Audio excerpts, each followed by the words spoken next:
মাত্র ৩ মাসের জন্য বউ হয়েছি আবিদের, আমার ননদ শিলার স্বামী আবিদ। এই ৩ মাস শিলা থাকবে তার বাবার বাড়ি, আমি থাকবো শিলার শ্বশুর বাড়ি। একজন নারীর জন্য এটা কতটা লজ্জার তা কেবলমাত্র এমন পরিস্থিতির শিকার হওয়া নারীটাই অনুভব করতে পারবে। আবিদের কাছে আমাকে জোর করে বিয়ে দিয়েছে আমার শাশুড়ি ও আমার স্বামী ফয়সাল। মা ছেলে কৌশলের আশ্রয় নিয়েছে। ফয়সালের সাথে আমার প্রেমের বিয়ে ছিল। আমাদের দীর্ঘ ৩ বছর প্রেম ছিল। তারপর 2 বছর সংসার করেছি। তুমুল প্রেমের স্রোতে ভেসে যেতে যেতে ফয়সালকে ভুলভাবে চিনেছি। অতিরিক্ত আবেগ মানুষকে ভুল পথে আর ভুল সিদ্ধান্ত নিতে প্রবলভাবে প্রশ্রয় দেয়। ফয়সালদের তুলনায় আমাদের অর্থনৈতিক অবস্থা অনেক খারাপ, বলা যায় নিম্ন মধ্যবিত্ত। এসব ফয়সাল প্রেমে শুরু থেকে জানতো, বরং আমি হীনমন্যতায় ভুগলে এসে বকা দিত, বলতো, একজন মানুষের চেয়ে অন্য কিছু কখনোই বড় হতে পারে না। আমার জন্য তুমিই পারফেক্ট, তুমি ইম্পর্টেন্ট। ঝামেলার দানা বাঁধতে শুরু করে ঠিক তখন থেকে, যখন ফয়সালের মা বুঝতে পারলো ছেলের শ্বশুরবাড়ি থেকে আশানুরূপ উপহার সামগ্রী পাচ্ছে না প্রতি সিজন হিসাবে। বিয়ের শুরুতেও তিনি ভারী নারাজ ছিলেন। ছেলের মুখের দিকে চেয়ে পরে রাজি হয়েছেন। রাজি নয় ঠিক, নিমরাজি বলা যায়।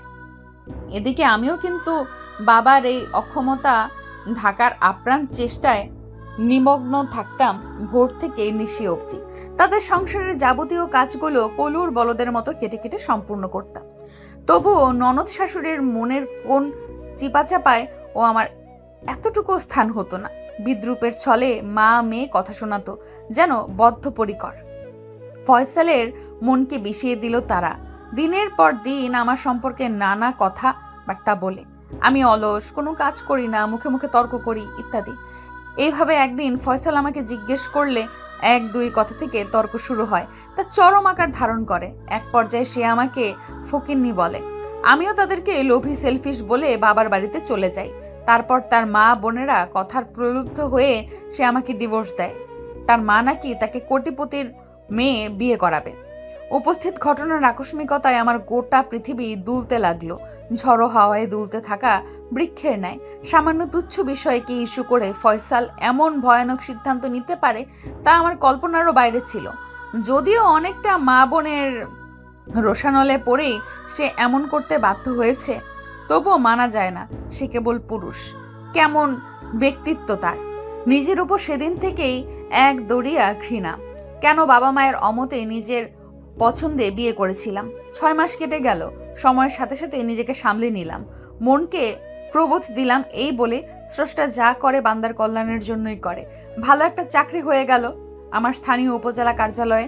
ফয়সালের সাথে আমার যোগাযোগ বন্ধই ছিল। আচমকা সে 1 সপ্তাহ আগে আমাকে ফোন করে তার কৃতকর্মের জন্য ক্ষমা চায় এবং আমাকে তার জীবনে পুনরায় ফিরে পেতে চায়। আমি গর্জে উঠলাম শুনে, বললাম, তোমরা আসলেই লোভী। যখন শুনলে আমি ভালো আছি, ইনকাম করছি, অমনি বাহানা শুরু করলে। আর তোমাদের ঘরের সমস্ত কাজ করারও তো লোকের অভাব এখন। এটা কি মামার বাড়ির আবদার? মন চাইবে ভালোবাসবে, মন চাইবে ছুঁড়ে মারবে, মন চাইবে ফিরে পেতে চাইবে। এরপর ফয়সালের একটা বাক্যই আমার কণ্ঠ স্তব্ধ হয়ে গেল, আগুনে পানি ঢালার মতোই, যা আমি প্রায় ভুলতে বসেছিলাম। ফয়সাল দগ্ধের সাথে জানালো, ওকে ফাইন, তাহলে তোমার বাবা যে 5 লক্ষ টাকা ধার নিয়েছে তোমার ভাই বিদেশে যাওয়ার সময়, তা ফেরত দাও। আমি বিড়ালের মতো মিনমিন স্বরে বললাম, তুমি বলছো সাব্বির যেদিন দিতে পারবে সেদিন নিবে, তার আগে চাইবে না? হ্যাঁ বলছি ঝুমুর, এখন দৃশ্যপট পাল্টে গিয়েছে না। শিলার স্বামীকে আমি আমার মা রাজি করিয়েছি। আমি অসহায় গলায় বলি, এটা কিভাবে সম্ভব? শিলা কেমন স্ত্রী? এই জঘন্য বিষয়ে সাই দিল। সেটা তোমাকে পরে ক্লিয়ার করব। পারবো না। তোমার মতো কাপুরুষের লাইফে কামব্যাক করার এতটুকু ইচ্ছে আমার নেই। আর এইটা তো তাহলে হিল্লা বিয়ে হয়? ছি! তাই আমি এমনি তোমাকে পুনরায় বিয়ে করতে চেয়েছি। আব্বা বিষয়টা স্থানীয় মসজিদের ইমামের সাথে আলাপ করেছে। তিনি আব্বাকে হাদিসের রেফারেন্স টেনে এ বিষয়ে আখ্যা দিয়ে বুঝিয়েছেন নাকি। বলেছে সিস্টেমের ভেতর বউ আনতে হবে, নয়তো সমাজ আপনাদের একঘরে করে দেবে। বিষয়টা আমার কাছে ভারী নিন্দনীয় ও গৃহীত। কিন্তু তুমি তো জানো আমাদের জেলাটা অনুন্নত, ফতোয়ার বাইরে গিয়ে তোমাকে নতুন করে বিয়ে করা যাবে না। সুতরাং প্লিজ ঝুমুর রাজি হও। তোমার বিয়ে অন্য কারোর সাথে দিলে সেটা যতটা খারাপ লাগবে আমার, খারাপ লাগাটা কম হবে। সবাই জানে তুমি বাবার বাড়িতে কারণবশত রয়েছো। তুমি ফিরে এলে সাব্বিরের টাকার বিষয়ে আমার আগের কথাই বহাল থাকবে। টাকা কিন্তু 5 লক্ষ, মনে রেখো। সিদ্ধান্ত তোমার, প্রস্তাব আমার। আমি একটু থেমে রাজি হলাম। জীবনে বহু সময়ে অনেক নিষ্ঠুরতম সিদ্ধান্ত নিতে হয় আমাদের। নিয়তির উপরে কারোর হাত নেই। আরেকবার চূড়ান্তভাবে উপলব্ধি করতে পারলাম গরিব হওয়া আসলেই পাপ। গরিব বাঁচে অন্যের শোষণ আর শাসন। ফয়সাল ফোনের ওপাশে আনন্দের হাসি হাসলো। বললাম, আবিদের বাড়ি থাকলে তার মা বাবা? তারা কিছুই জানবে না ঝুমুর। আবিদ যেহেতু ঢাকায় জব করে, সে ওখানে বাসা নিয়েছে তোমার জন্য। তোমাকে বউ সাজতে হবে না, কিছুই না। জাস্ট কাজী অফিসে নিয়ম অনুযায়ী বিয়ে হবে আবিদের সাথে আমাদের উপস্থিতিতে। তারপর আবিদ ঢাকায় নিয়ে যাবে তোমাকে। অফিস থেকে 3 মাসের ছুটি নিয়েছি। লিঙ্ক ছিল বিধায় তারা ছুটি দিতে বাধ্য হয়েছে। সত্যি বলতে আজ 3 মাস আবিদ আমার দিকে ভালো করে ফিরেও চায়নি, বরং এমনভাবে চলেছে সে যেন আমার ভাসুর। ফয়সাল রোজ ফোন দিয়ে জিজ্ঞেস করে আবিদ আমাকে স্পর্শ করার চেষ্টা করে কিনা। জবাব শুনে উল্লাসিত হয় ফয়সাল। দিন গুনতে থাকে 3 মাস শেষ হওয়ার। রুদ্ধশ্বাস অপেক্ষায় ফয়সাল। কিন্তু আমার ভেতরে কোনো আক্ষেপ নেই। নতুন একজনের বউ হয়েছি তাও না, স্বামীরূপী প্রেমিকের কাছে যাব তাও না। এক বুক চাপা হতাশায় দিন পার হচ্ছে। এ কেমন নারী জীবন! কখনো রংধনু, কখনো ঝলমলে রোদ্দুর, কখনো ভরা শ্রাবণ, কখনো ধূসর অমাবস্যা, কখনো তিমির আধার, কখনো মায়াবী জ্যোৎস্না। আর মাত্র 4 দিন বাকি আছে 3 মাস শেষ হওয়ার। গরম বেশি হওয়ায় একদিন অনেক সময় নিয়ে গোসল করেছি। রাতে ভীষণ জ্বর এসেছে। 2 রুমের বাসা। আবিদ এক রুমে ঘুমায়, আমি এক রুমে। এই কয়দিনের জন্য আমি না করেছি আবিদকে খাট কিনতে। সে তার রুমে খাটে ঘুমায়, আমি ফ্লোরে বিছানা করে ঘুমাই। আবিদ রাতে পানি খেতে উঠে শুনে আমি জ্বরে কাতরাচ্ছি। সে পা চালিয়ে রুমে এলো। ভয় লাগে বিধায় আমি দরজা বন্ধ না করে চাপিয়ে রাখতাম। কাছে বসে জিজ্ঞেস করলো, ভাবি কখন থেকে খারাপ লাগছে? ডাকুনি কেন? কপালে চেপে ধরলো হাত দিয়ে। আমি ঘোরের মধ্যে আবিরের হাতের ওপর হাত রাখি। একটু ভালো লাগছিল আবিরের হাতের উষ্ণতায়। আবিদও কেমন কেঁপে উঠলো আমার নরম হাতের ছোঁয়া পেয়ে। নিশুতি রাত, বাইরে ঝুম বৃষ্টি শুরু হয়েছে। আকাশে মেঘের গর্জনে আমি আবিদকে জড়িয়ে ধরলাম ভয়ে। আবিদ বলল, ভয়ের কি ঝুমুর ভাবি, আমি আছি। আচ্ছা, আমি যাব না তোমার কাছ থেকে। তোমার মাথায় জলপট্টি দিতে হবে। সারা রাত আবিদ আমার কাছে বসেছিল, যেন আমার সেবা করাই তার ব্রত। এর পরের দিন ফয়সাল ফোন দিয়ে বলে, একটা দুর্ঘটনা ঘটে গিয়েছে। আমি চমকে গিয়ে জিজ্ঞেস করলাম, কি? শিলা পালিয়ে বিয়ে করেছে। মানে? চোখেতে ভীষণ খেলাম। সে বিয়ের আগে যে ছেলের সাথে প্রেম করত, সেই ছেলের কাছে গিয়েছে। ছোট্ট একটা চিঠি লিখে গিয়েছে। আবিদ ভাবিকে বিয়ে করে কি এমনি সাধু রয়েছে? আর আবিদকে আমার পছন্দ না বলেই তো রাজি হলাম তোমাদের প্রস্তাবে। তা না হলে কোন স্ত্রী রাজি হবে স্বামীর এমন বিয়েতে? তখন তোমরা বিয়ে দাও নিয়ে হাসিব বেকার বলে, কিন্তু হাসিব এখন ভালো জব করে, বিয়েও করেননি আমার আশায়। শুনে বিরক্তি ধরলো আমার। কি হাল এদের! ভাই ছেড়ে দেয় বউকে, বোন ছেড়ে দেয় স্বামীকে। আবিদ রাতে বাসায় এসে বলল, শিলার নাম্বার অফ পাচ্ছি ভাবি। তাদের ঘরে ফোন দিলাম, বলল কোন খালার বাড়িতে গিয়েছে। কিন্তু মোবাইলের সুইচ অফ থাকবে কেন? অটো চার্জার তো তার সাথেই থাকে। আমি আবিদকে সব খুলে বললাম ধীরে ধীরে। আবিদ থম মেরে রইল কিছুক্ষণ। তরাক করে আমার 2 গাল চেপে ধরে বলল, আমি তোমাকে ছাড়বো না ঝুমুর। আমি আটকে গেলাম। কি বলছো আবিদ? এটা কোনোভাবেই সম্ভব না। টাকার বিষয়টাও জানালাম আবিদকে। বলল, আমি 1 মাসের ভিতরে টাকার ব্যবস্থা করে দিচ্ছি। 3 মাস শেষ হয়ে গেল। আবিদ ফয়সালকে জানিয়ে দিয়েছে। আমি আমার বিয়ে করা স্ত্রীকে ডিভোর্স দিব না। ফয়সাল আমাকে ফোন দিল। কাল সাপের মতো ফুঁসতে ফুঁসতে জিজ্ঞেস করলো, তুমি কি চাও সারা জীবন আবিদের সাথে না ফয়সালের সাথে কাটাবে? আমি বললাম, আমি কারোর সাথেই থাকবো না। তোমার 5 লক্ষ টাকা দিয়ে দিব অ্যাজ আর্লি অ্যাজ পসিবল। বলল, বুঝতে পেরেছি কাহিনী। ওই বেইমানকে আমি ছাড়বো না। কালই আমি ঢাকায় আসছি। আমি আবিদকে জানালাম। আবিদ সে রাতেই বাসায় তালা দিয়ে আমাকে নিয়ে বের হয়ে গেল। আমি আবিদকে বললাম, আমি চিৎকার করে মানুষ জড়ো করব, আমাকে গ্রামে যেতে দাও। আবিদ আহত সুরে বলল, লাভ নেই ঝুমুর, তুমি আমার বিয়ে করা স্ত্রী। এই কয়দিনে তোমাকে ভালোবেসে ফেলছি, তোমাকে নিয়ে ভালো থাকবো আমি। এই কয়দিনে আমাকে চিনতে পারোনি ঝুমুর? ব্যস্ত শহরে মানুষজন দালান কোঠার পেছনে ঠেলে গাড়ি গর্জন রাস্তা ধরে এগিয়ে চলছে সাই সাই করে। আবিদ উচ্ছ্বাসিত আমার হাত ধরে বসে আছে। ভাবছি, হায়, আমার জীবনটা বুঝি ফানুসের মতোই উড়ে গেল। পথ চলায় স্থানে স্থানে আটকে যাচ্ছে, এর হাতে ওর হাতে। আমি ক্লান্ত, অবসন্ন, মলিন মুখে নরম করে জানতে চাইলাম, আবিদ কোথায় নিয়ে যাচ্ছ আমাকে?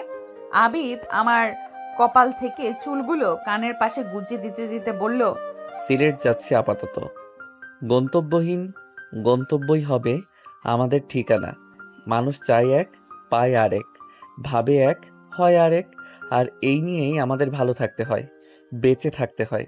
আবিদের কথাগুলো শুনতে ভালো লাগছে না, তাই কোনো প্রতিক্রিয়ায় ব্যক্ত করিনি। মন ভালো না থাকলে ভালো কথাও তেতো লাগে শুনতে। আচমকা কি থেকে কি ঘটে গেল। এক আকাশ বিষণ্ণতা নিয়ে গাড়ির কাচের ভেতর দিয়ে বাইরে চেয়ে আছি। দৃষ্টির সীমানা অতিক্রম করছে কত কত চেনা অচেনা দৃশ্য। নিজেকেও এখন এই চেনা অচেনা লাগছে। মাঝপথে গাড়ি থামালো আবিদ। নেমে গিয়ে একটি ফাস্ট ফুড দোকানে ঢুকলো। একটু পর ফিরে এলো, হাতে একটি মিনারেল ওয়াটারের বোতল, আরো কিছু শুকনো খাবার হাতে। আমি অন্যমনস্ক হয়ে আছি, আমার হাতে মৃদু চাপ দিল। আমি নাটের পাওয়ায় ভান করে আছি। একটু টান দিল হাতে। আমি ঘাড় ঘুরিয়ে চাইলাম। আমার হাতে কেকের বক্স, তেঁতুলের আচার, বিস্কুটের প্যাকেট ধরিয়ে দিয়ে বলল, ঝুমুর, খেয়ে নাও যেটা ইচ্ছে। আমি খাবারগুলোর দিকে চেয়ে আছি। এই ভ্যানিলা কেক ছোটবেলা থেকেই আমার ভীষণ পছন্দ, ঠিক তেঁতুলের চাটনিও। আবিদ কিভাবে বুঝলো? না, এটা কাকতালীয় ভাবে মিলে গিয়েছে, জাস্ট এই। কিন্তু আমি খাবো না, খেতে ইচ্ছে করলেও খাবো না। আবিদ আর আমার মাঝখানে সব খাবারগুলো রেখে পুনরায় বাইরে চেয়ে আছি। আবিদ এবার মন খারাপ করলো। অচেনা ড্রাইভার তাই বিশেষ ঘটালো না আমাকে, শুধু আমার মুখপানে অনিমেষ চেয়ে রইল কিছুক্ষণ। সিলেট চলে এসেছি। গাড়ি থেকে নামলাম। আবিদ গাড়ির ভাড়া মিটিয়ে দিল। একটা রিক্সা ডেকে আমাকে নিয়ে উঠল। আমি এখানে নিশ্চুপ। ঘটনার আকস্মিকতায় আমি নির্বাক, হতবিম্বল। চাইলেও মুখ দিয়ে কোনো শব্দই বের হচ্ছে না। অপ্রত্যাশিতভাবে পাওয়া কষ্টগুলো দলা পাকিয়ে গলায় আটকে আছে যেন। রিক্সা একটা হোটেলের সামনে এসে থামলো। আবিদ আমাকে নামতে বলল। নামলাম। এক পলক চোখ ঘুরিয়ে দেখলাম এটা একটি আবাসিক হোটেল। দেখতে মোটামুটি সুন্দর, নাম নিরিবিলি হোটেল। পরিবেশটাও শৈল্পিক বলা যায়। আবিদ রিসেপশনে গিয়ে কথা বলল, মনে হলো পূর্ব পরিচিত। এরপর একটা ছেলে আমাদের নিয়ে 3 তলায় উঠল, চাবি দিয়ে একটা রুম খুলে দিল। লাগোয়া বারান্দা, বেশ পরিপাটি, ছিমছাম। আমরা ভেতরে ঢুকলাম। একটু পর অন্য একটা ছেলে এসে বিছানার চাদর চেঞ্জ করে দিল, টেবিল মুছে দিল, রুম ঝাড়ু দিয়ে মপ দিয়ে মুছে দিল। ছেলেটা চলে গেলে আবিদ রুমের দরজা বন্ধ করে দিল। এরপর ট্রলি ব্যাগ থেকে টাওয়াল বের করলো। তারপর ওয়াশরুমে ঢুকে ফ্রেশ হয়ে বের হয়ে এলো। সে বের হওয়া মাত্রই আমি ওয়াশরুমে ঢুকে দরজা বন্ধ করে দিলাম। বালতিতে জোরে পানির ট্যাপ ছেড়ে দিলাম। বানের পানির মতো বুক ফেটে কান্না বেরিয়ে এলো। ঝর্ণা ছেড়ে দিয়ে ভিজতে লাগলাম। আমার সমস্ত অশ্রুগুলো পানির সাথে মিশে একাকার হয়ে যাচ্ছে। ফয়সালকে মনে পড়ছে, ঘৃণাও হচ্ছে, আবার মায়াও হচ্ছে তার জন্য। তার রাগ আর অহমিকার পরিণতি এতটা নিষ্ঠুর হবে ভাবতেও পারিনি। মরে যেতে ইচ্ছে করছে। ভিজতে ভিজতে সারা শরীরে কাঁপুনি ধরে গেল। বেশ সময় পার হয়ে গেলেও আমি বের হচ্ছি না দেখে আবিদ ওয়াশরুমের দরজায় টোকা দিল। আমি ভেতর থেকে কোনো কথা বলছি না। এবার জিজ্ঞেস করলো কোনো সমস্যা কিনা। আমি ওয়াশরুমের দরজা খুলে দিলাম। আবিদ আমাকে দেখে রোষপূর্ণ গলায় চেঁচিয়ে উঠল, ঝুমুর, তুমি এভাবে কাঁদছো কেন? তোমার চোখ কি লাল হয়ে গিয়েছে নেশাখোরের মতো? আর এত সময় ঝর্ণার নিচে দাঁড়িয়ে এমন ভিজে চুপসে গেলে কেন? আরে তুমি তো ঠকঠক করে কাঁপছো, সমস্যাটা কি তোমার? জামা কোনটা দিব? আমি কিছুই বলছি না, ঠায় দাঁড়িয়ে আছি দাঁড় কাকের মতো। আবিদ নিজেই ব্যাগ থেকে একটা সুতি ড্রেস বের করে দিল, টাওয়েল সহ। আমি দরজা বন্ধ করে ড্রেস চেঞ্জ করে বের হলাম। রুমে সিঙ্গেল 2টো বেড। আমি একটাতে গিয়ে হাঁটু ভাঁজ করে শুয়ে গেলাম। বুঝতে পারছি না, কাঁদছি ভেজা বেড়ালের মতো। আবিদ চোখ মুখ খিচে আমার দিকে চাইলো। রুম থেকে বের হয়ে গেল। আমি একইভাবে শুয়ে আছি। বেশ কিছু সময় পরে আবিদ ফিরে এলো, হাতে কিছু জিনিসপত্র টেবিলের উপরে সব রাখলো। একটি সরিষার তেলের বোতলের ছিপি খুলে তার হাতে একটু ঢেলে নিল, আমার হাত টেনে নিল। আমি তার হাত সরিয়ে দিলাম এক ঝটকায়, নিজেই হাতে পায়ে তেল মালিশ করলাম। তেল দেওয়াতে হাত পা এখন একটু উষ্ণতা ছড়াচ্ছে। ক্ষুধায় মরে যাচ্ছি, ভীষণ কাহিল লাগছে। আবিদ দুটো প্যাকেট আমার সামনে রাখলো বিছানার উপরেই, নিচেই পেপার বিছিয়ে নিল। প্যাকেট খুলে এক প্যাকেট আমার দিকে দিয়ে, খাও, বিফ তেহারি এনেছি। এই যে লেবু, পেঁয়াজ, শসা, কাঁচামরিচ আছে, সব চেয়ে এনেছি তোমার জন্য। ভাবছি বিফের যে কোনো কিছুই আমার দারুণ ভালো লাগে। আবিদ কিভাবে বুঝলো আমি খাচ্ছি না দেখে রেগে গেল। প্লিজ ঝুমুর খাও, খুব বাড়াবাড়ি করছো অহেতুক। তুমি যা চাও তাই হবে, প্রমিস। এখন খাও, নিজের কি হাল করেছো আয়নায় দেখে নিও। পুরো প্যাকেট খেয়ে নিলাম, একটু আরাম বোধ করছি, কিন্তু শরীর খারাপ লাগছে। হাত ধুয়ে আবারও হাঁটু ভাঁজ করে শুয়ে গেলাম। কখন চোখে রাজ্যের ঘুম নেমে এলো টের পাইনি। ঘুম ভাঙার পর দেখি আবিদ আমার গায়ের উপর পাতলা একটা কাঁথা। আবিদ কি আমাকে জয় করার আপ্রাণ চেষ্টা করছে? কিন্তু সে জানে না আমি কোন ধাতুর তৈরি, সহজে গলানো দুষ্কর। পাশের বেডে নজর ফেলতেই দেখি আবিদ নেই। বারান্দা থেকে তার গলার আওয়াজ শোনা যাচ্ছে, ফোনে কথা বলছে। মনে হলো আমারও বাড়িতে ফোন দেওয়া জরুরি। বাবা মাকে সব জানাতে হবে, প্রবাসে থাকা ভাইয়াকেও সব জানাতে হবে। আমার একমাত্র আদরের ছোট ভাই রাসেল, যার জন্য রাজি না হয়ে হতে হলো এই বিয়েতে। গত রাতেই মোবাইলে সুইচ অফ করে রেখেছি, সুইচ অন করলাম। কয়েকটা মেসেজ চোখে পড়লো। মেসেজ না পড়েই মাকে ফোন দিলাম, বিস্তারিত খুলে বললাম। মা বিষাদ কণ্ঠে সান্ত্বনা দিলেন। মারে, কপালের লেখার উপর কোনো হাত নেই। যেহেতু শিলা চলে গিয়েছে, আদিত্য যাকেই হোক বিয়ে করত। আর যেখানে তুই বলেছিস এত মায়া যত্ন ফয়সালের কাছে পাসনি, তাহলে আদিবের সাথে সারা জীবন থাকতে পারিস। ফয়সাল রাগের মাথায় হলেও তাকে তালাক দিয়েছে, এবং সেটা আইন অনুযায়ী 3 মাস পর কার্যকরীও হয়েছে। আমরা কি তোকে অন্য কারোর সাথে বিয়ে দিতাম না? অবশ্যই দিতাম, বাকিটা তোর ইচ্ছে। আমরা কোনো জোর খাটাবো না, সাবধানে থাকিস। আচ্ছা মা, ভালো থেকো বলে মাঠ থেকে বিদায় নিলাম। এবার মেসেজগুলো অন করলাম। পরপর 5টা মেসেজ ফয়সাল দিয়েছে। আমি নিবিড়ভাবে মেসেজগুলো পড়ছি। আবিদ রুমে এসে অপর বেডে বসলো, বালিশে হেলান দিয়ে। দৃষ্টি আমার দিকে। কি দেখছো ফোনে? জিজ্ঞেস করলো। তার কথায় আমার মন নেই। মেসেজ পড়া শেষে উঠে গিয়ে বারান্দায় যাচ্ছি, তখন চিলের মতো ছোঁ মেরে আবিদ আমার হাত থেকে মোবাইল নিয়ে নিল। আমি কিচ্ছু বললাম না, ধীর পায়ে বারান্দায় চলে গেলাম।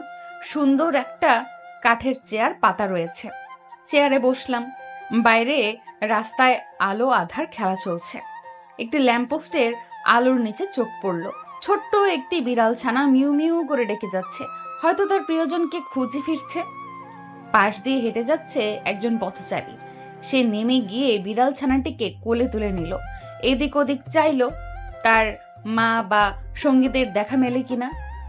না, আশেপাশে কোনো বিড়ালকে দেখা যাচ্ছে না।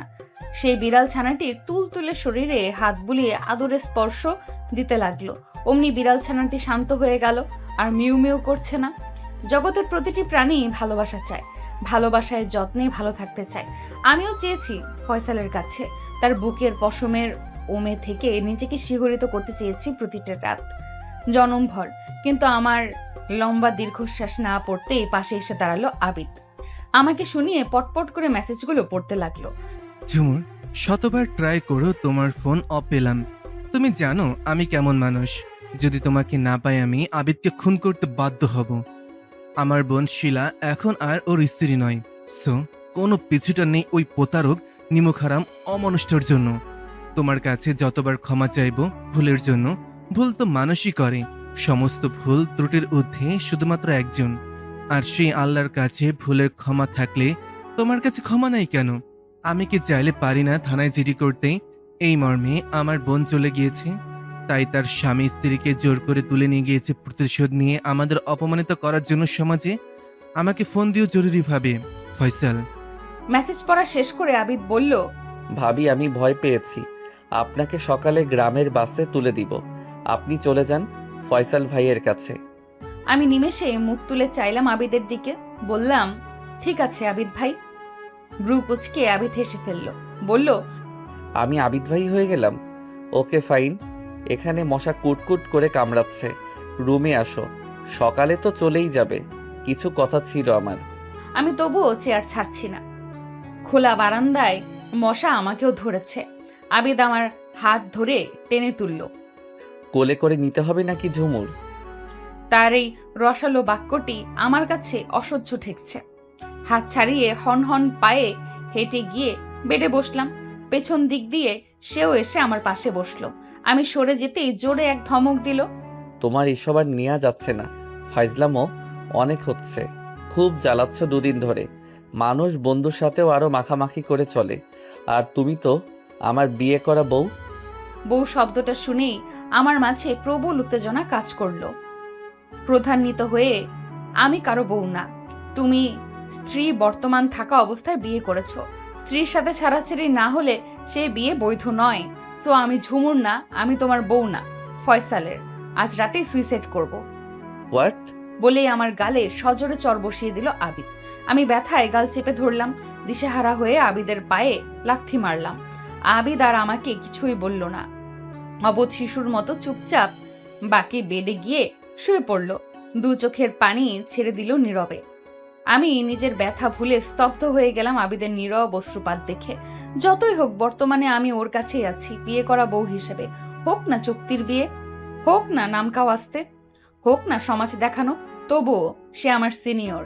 শুরু থেকেই আমার প্রতি তার ভালোবাসা, শ্রদ্ধা, কেয়ারিং এর তিল পরিমাণ ঘাটতি নেই। আর আমি অবুঝের মতো শুধু যন্ত্রণাই দিয়ে যাচ্ছি। কতটা আগলে রাখছে আমাকে, মুরগির ছানার মতো। আমি ওর পাশে গিয়ে বসলাম। তার হাত চেপে ধরে, সরি আবিদ, খুব সরি। আসলে আমার লাইফের সবকিছু এত বাজেভাবে এলোমেলো হয়ে গেল, তাই মাথা ঠিক রাখা মুশকিল হয়ে যাচ্ছে। আবিদ উঠে বসলো এবার। তার মুখের অভিজ্ঞই বলে দিচ্ছে আমার কথায় বেশ সন্তুষ্ট হলো সে। সারা মুখে ভালো লাগার রেশ এনে বলল, ঝুমুর। আমি মুখের মলিনতা দূর করে চোখ তুলে চাইলাম আবিদের দিকে। ঝুমুর নামটা ঝুমুরের মতোই সুন্দর। তোমার কথা শুনে সত্যি মনটা ফুরফুরে হয়ে গেল। সেই ঢাকা থেকে যেই মুখে তালা দিয়েছ, এই এখন সেই তালা খুললে। কোনো কথাই বলনি। একজনকে হাতের কাছে না পেয়ে সেই ঝাল উঠাচ্ছ আমার উপর দিয়ে। তুমি কি যেন বলতে চাইলে আবিদ? ও হ্যাঁ, শুনো ঝুমুর, তুমি শিলার বড় ভাইয়ের স্ত্রী। সেই সুবাদে আগে থেকেই তোমার প্রতি আমি শ্রদ্ধাশীল। তোমাকে বিয়ে করতে আমি খুবই অনিচ্ছুক ছিলাম। ইচ্ছা থাকার মতো বিষয় এটা না। আমি এই টাইপের খুব সংকোচও কাজ করছিল। ফয়সাল ভাই পারেনি, শুধু আমার পায়ে ধরে ফেলে। আরও মানুষেরা কারো সিচুয়েশন না বুঝে দূর থেকে ভুল আর নিন্দার ঢিল ছুরি। আমাকে পরোক্ষভাবে শিলাও সাপোর্ট করেছে। শিলার হৃদয় তরি নোঙর ফেলেছে অন্য ঘাটে বিয়ের আগেই। এটা আমি কম বেশি টেরও পেয়েছি। শিলাকে আমার দিকে ফেরাতে পারিনি বহু চেষ্টা করেও। প্রেম এমনই, আসলে তাদেরই উচিত হয়নি শিলাকে জোর করে আমার টাকা আছে দেখে বিয়ে দেওয়া আমার কাছে। ভাগ্যিস কোনো বেবি হয়নি আমাদের। শিলাও নিতে চাইনি। কেন চাইনি এখন তা কাচের মতোই স্বচ্ছ। আবিদের কথার মাঝে আমি জানতে চাইলাম, শিলার জন্য তোমার মাঝে কোনো খারাপ লাগে কাজ করছে না আবিদ? আমার দু হাত চেপে ধরলো আবিদ। একটুও না ঝুমুর, তোমার অফিসে সমস্যা হবে না? না, আমি 1 সপ্তাহের ছুটি নিয়েছি মায়ের অসুস্থতার কথা বলে। মিথ্যা বললা? এটা মহৎ মিথ্যা ঝুমুর, মিথ্যা নয়। আবিদের কথায় বেলুনের ফোটার মতোই ধুম করে মুখ দিয়ে হাসি বেরিয়ে এলো। বললাম, হইছে, যাহা লাউ তাহাই কদু। আবিদও হেসে ফেলল। আমি সহজ হচ্ছি এ ধারণায় তাকে প্রফুল্ল দেখা যাচ্ছে। সে বলল, দেখো ঝুমুর, তুমি আমি দুজনেই পরিস্থিতির শিকার। এ অনাকাঙ্ক্ষিত ঘটনার জন্য না তুমি দায়ী না আমি দায়ী। ঝুমুর, এক কাজ করি আমরা, বন্ধু হতে তো দোষ নেই। তুমি তো চলেই যাবে, যাওয়াই হয়তো উচিত। তোমার first love, first feelings, first touch, first romanticism, first বাসর। আমি কেঁপে গেলাম। খুন করে ফেলবো আবিদ, গরম তেলে জল ঢালতে এসো না। ওরে বাহ, খুব লাগলো বুঝি। খুন কি আর করবে সখী? খুন যে হয়ে গেছি আমি সখা। ফয়সাল যেগুলোর জন্য ফিরে পেতে চাই, সেই একই কারণ আমার মাঝেও কি সৃষ্টি হয়নি এই 3 মাসে? আমি পুরুষ, তবে নেহাত ভদ্র পুরুষ, নইলে। আমি বিব্রত বোধ করছি দেখে কথার বাঘ ঘুরিয়ে ফেললো আবিদ। ঝুমুর, তুমি যখন যেতে চাইবে তখনই যেতে পারবে। আমার মনটা খোলা আকাশের মতোই, ইচ্ছে মতোই অবাধে দু ডানা মেলে উঠতে পারো। সিলেটে দেখার মতো মনোরম স্থান একাধিক রয়েছে, চাইলে আমি তোমাকে এসব স্থানে নিয়ে যেতে পারি দেখার জন্য। চলে গেলে তো চলেই গেলে। আবিদের কথা শুনে মনের ভেতরে অফুরন্ত ভালো লাগা উকি দিল, ভোরের উদীয়মান সূর্যের ন্যায়। সিলেট আমার পছন্দের একটি জেলা। একমাত্র এই সিলেট জেলার লোকাল ভাষাটাই আমি বেশ এনজয় করি। অনেক দিন ধরেই ইচ্ছে ছিল সিলেট ঘুরতে আসব। ফয়সাল সহ আসার কথা প্রায় চূড়ান্ত হয়েছিল, কিন্তু আসলাম ঠিকই, ঘুরবো ঠিকই, কিন্তু ফয়সাল নয়, অন্য কারো সাথে। ভাগ্যই যেন কিছু মানুষের জীবন নিয়ে হাসি ঠাট্টা করে, বড় সুখ বোধ করে। আমি বরাবরই ভ্রমণ বিলাসী। সিলেট এসে দর্শনীয় জায়গাগুলো না দেখে চলে গেলে মনটা উচ্চাটন করবে খুব। এই লোভ সংবরণ করা অসম্ভব আমার পক্ষে। কি ব্যাপার ঝুমুর, আনমনে হয়ে গেলে মনে হয়? ঘুরতে যাবে না কালই চলে যাবে? সিলেট ঘোরা শেষ করে তবেই চলে যাব, মুখ নামিয়ে উত্তর দিলাম। এই তো গুড গার্ল, গুড ডিসিশন নিয়েছো। আমাকে বন্ধু ভাবো, দেখবে আর আড়ষ্টতা কাজ করছে না তোমার মাঝে। না এতেও আপত্তি তোমার? আমি বুঝি না, যখন তোমার ননদের হাজবেন্ড ছিলাম তখন কিন্তু তুমি আরো ইজি হয়ে আমার সামনে আসতে, মিশতে, হাস্যোজ্জ্বল মুখে সারাক্ষণ খুনসুটি করতে আমার সাথে। এখন শুধু জোকের মতো কুচকে কুচকে থাকো। কারণটা কি খোলাসা করবে ঝুমুর? আমি প্রসঙ্গ বাদ দিয়ে বললাম, কাল ঘুরতে নিয়ে যাবে? আর সিলেটে মনে হয় তুমি আরো এসেছো। শুরুতেই বলছি, তুমি যা চাইবে ঠিক তাই হবে। কারো মনের উপর আমি জোর খাটাই না, সারাশির মতোই। দেখো না, শিলাকে ফিরিয়ে আনার কোনো ইচ্ছেই আমার নেই। কালই নিয়ে যাব তোমাকে। অফিসের কাজে সিলেট আমার প্রতি মাসে আসতে হয়, প্রায় এই হোটেলে উঠিয়ে এদিকে আসলে। ফয়সাল জানবে না তুমি আমাকে নিয়ে সিলেট আসছো? একদম না, এই জন্যই তো সিলেটে আসা আপাতত। আর শিলার সাথে তোমার ডিভোর্স হওয়া দরকার না, যেহেতু ফিরিয়ে আনবে না। হা হা করে আবিদ প্রাণ খোলা হাসি ছাড়িয়ে দিল। শিলা আমাকে ডিভোর্স দিয়ে দিবে নিশ্চিত, আমার দিতে হবে না। ও আচ্ছা, তাহলে তুমি বিয়ে করবে না? অবশ্যই করব। তোমাকে ডিভোর্স দিয়ে তার 90 দিনের মধ্যে কার্যকর হলে তারপর করব আস্তে ধীরে। এত তাড়া নেই। বিন্দাস হয়ে হাওয়া খাবো পাক্কা 1 বছর।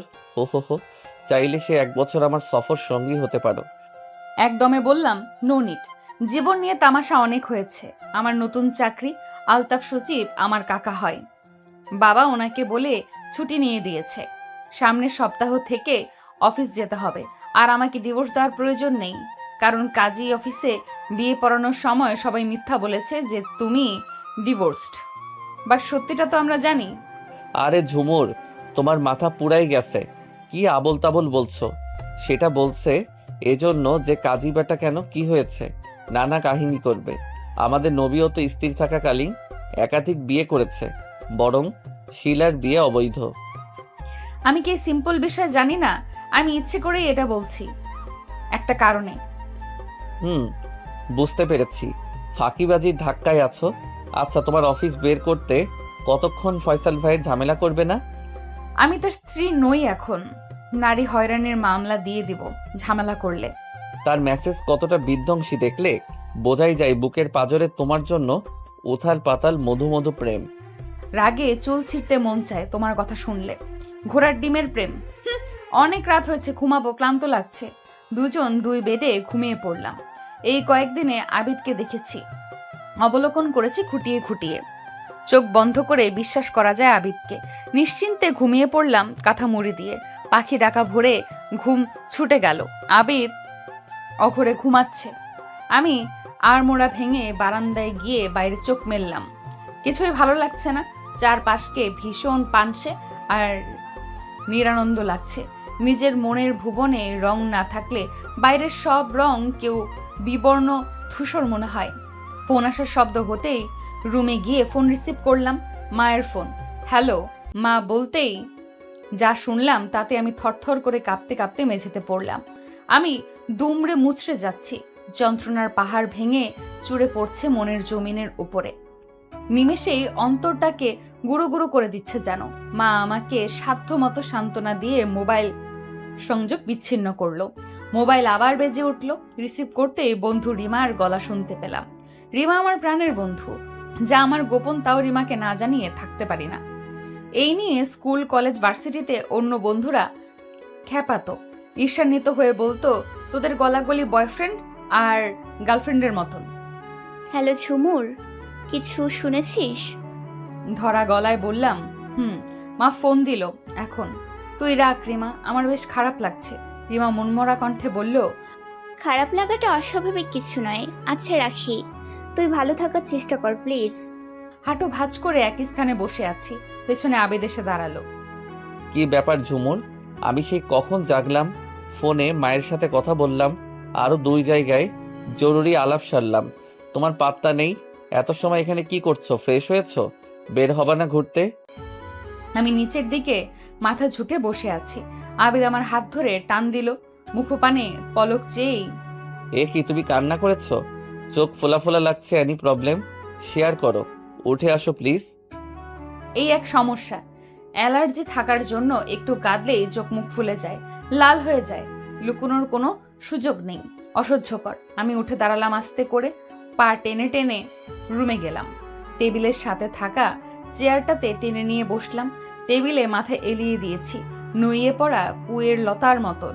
আবিদ আলতো করে মাথার উপর হাত রাখলো। আবিদের হাত শক্ত করে ধরলাম। ভেজা গলায় জানালাম, ফয়সাল বাইক অ্যাক্সিডেন্ট করেছে গতকাল সন্ধ্যায়। সিচুয়েশন নাকি খুবই ক্রিটিক্যাল। এখন ঢাকায় পিজিতে নিয়ে আসতেছে অ্যাম্বুলেন্সে করে। মাই গড, এ কি ঘটে গেল? বলে আবিদ মোবাইল হাতে নিল। হন্তদন্ত হয়ে তার কাছের কয়েকজনকে ফোন দিল, ডিটেলস জানলো। আমার দিকে চেয়ে বলল, তোমার মনের অবস্থা আমি রিয়ালাইজ করতে পারছি। আসলে ব্যক্তিগতভাবে উনার সাথে আমারও কোনো দ্বন্দ্ব নেই, তাই আমারও খারাপ লাগছে। তুমি ঘুরতে বের হবা এখন? শেষের বাক্যটি আবিদ নরম স্বরে একটু ইতস্তত হয়েই বলছিল। আমি উদাস ক্লান্ত গলায় বললাম না। আবিদ নিচে গিয়ে নাস্তা আনলো, চিকেন পরোটা, বুটের ডাল, সালাদ সহ। খেতে ইচ্ছে করছে না। আবিদের ধমকা ধমকিতে একটা পরোটা খেলাম, জোর করে ওষুধ খাওয়ার মতো। কি করব আমি? গলা দিয়ে খাবার নামছে না। আবিদেরও সারা মুখ জুড়ে বিষণ্ণতার ছাপ। যতটুকু তাকে দেখেছি আর জেনেছি, তার হৃদয়টা মানবিকতার আর ঔদার্যতায় গড়া। সে ঢাকায় তার কাছের 2জন বন্ধুকে ফোন করে পিজি হাসপাতালে যেতে বলল, ফয়সালের জন্য দৌড়ঝাঁপ করার জন্য। বিষয়টা আমার বেশ ভালো লাগলো। সমস্ত বিভেদ ভুলে হলেও একজন মানুষের বিপদের সময় এগিয়ে যাওয়াটাই মানুষের কাজ। এটাই মনুষ্যত্ব, এটাই মানব ধর্ম।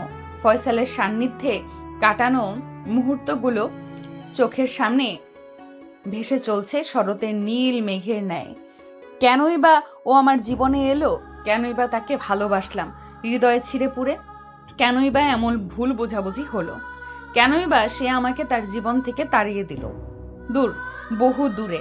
কেনই বা ভুলে থাকতে পেরে ফিরে পাওয়ার জন্য উন্মাদ হয়ে গেল? তার এই উন্মাদনা দেখেই প্রেমের প্রপোজাল রিফিউজ করতে পারিনি আজ হতে 6 বছর আগে। ফয়সাল! বুকটা কেমন হাহাকার করছে। গুমড়ে গুমড়ে নিঃশেষ হয়ে যাচ্ছি। জীবনের প্রথম ভালোবাসার মানুষ যতই ভুল করুক, ছেড়ে যাক, তবুও কখনো তার জন্য সফট কর্নার কাজ করে। এই আবেগ অনুভূতির কাছে প্রতিটি মানুষ পরাজিত, পরাভূত, ব্যর্থ সৈনিকের মতো। চেয়ারে আর বসে থাকতে পারছি না। নিস্তেজ শরীরটাকে নিয়ে পড়ে বিছানায় আছি। আবিদ কি প্রয়োজনে যেন বের হয়ে গিয়েছে রুম থেকে। প্রচন্ড মাথা ব্যথা শুরু হয়েছে। এই এক ব্যারাম।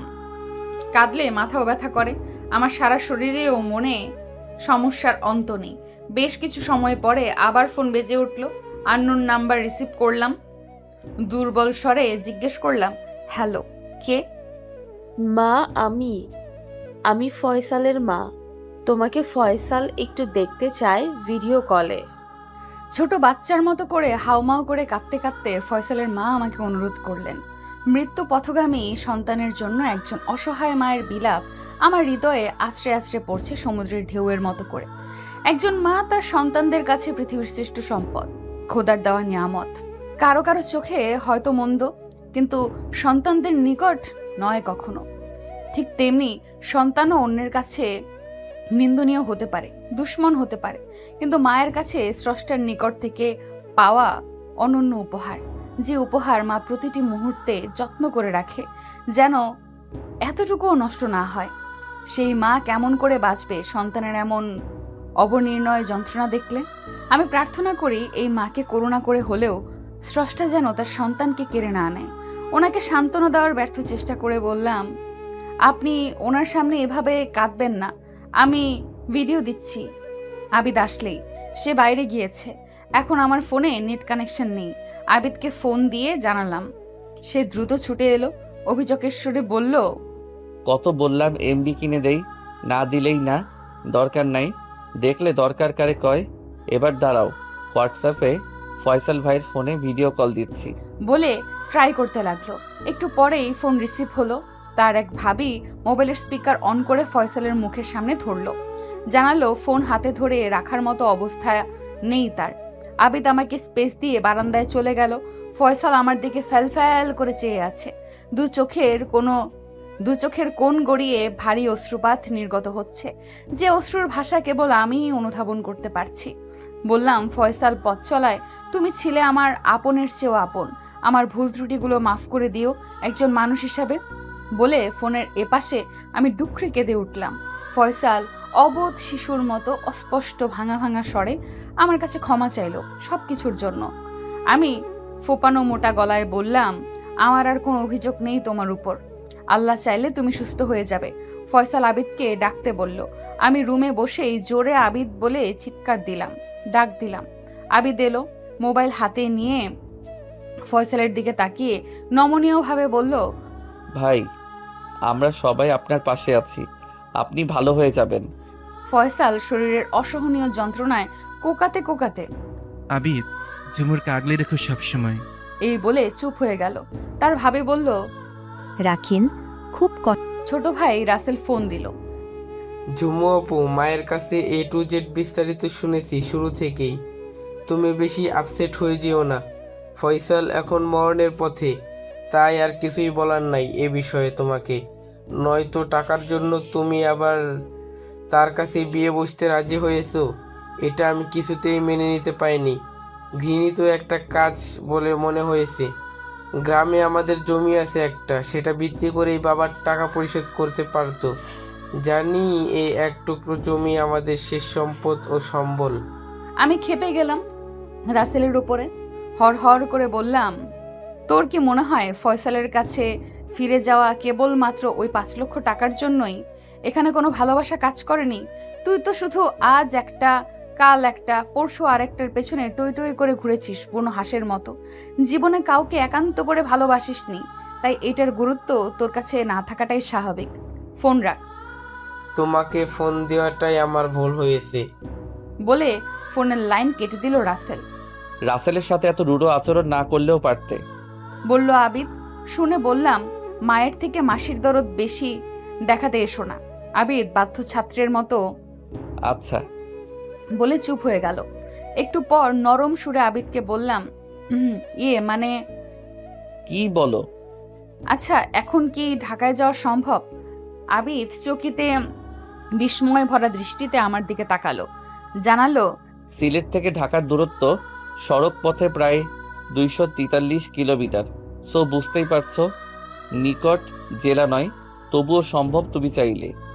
সেদিনের মতো রিজার্ভ কার ভাড়া নিব, মাইন্ড করো না ঝুমুর। অহেতুক মামুলি বিষয়কে ইস্যু করে ফয়সাল ভাই তোমাকে ছেড়ে দিল, অথচ তারপরেও তোমার হৃদয়ে তার স্থান কত বিশাল, কত গভীর। সিরিয়াসলি, ফার্স্ট লাভ বলে? আর আমি অমানুষের বাচ্চা এত করেও তোমার কাছে আছি থার্ড পার্সনের মতো। আমার জীবনটাই আজ বড় দুর্ভাগার জীবন। এক রাশ অভিমান আর অনুযোগের সুরে কথাগুলো বলল আবিদ। আমি বিচলিত হয়ে গেলাম তার এই এমন কথা শুনে। এরপর ছলছল গলায় বলল, তুমি তোমার সব নিয়ে রেডি হও ঝুমুর, আমি হোটেল ছেড়ে দিচ্ছি আর গাড়ি ঠিক করে আসতেছি। এনিহাউ, আমি আমার আগের লাইফে ফিরে যাব। আর তুমি তোমার মতো করে যা ইচ্ছে, যেভাবে ইচ্ছে চলিও। আবিদ ছটফট করে বেরিয়ে গেল। আমি কি করব বা কি করা উচিত কিছুই বুঝতেছি না। তবুও সবকিছু গুছিয়ে নিলাম ঢাকা যাওয়ার উদ্দেশ্যে। আধা ঘন্টা পর আবিদ ফিরে এলো। হোটেলের রুম থেকে আমরা বেরিয়ে গেলাম। রিসেপশনের টাকা দিয়ে চাবি বুঝিয়ে দিল।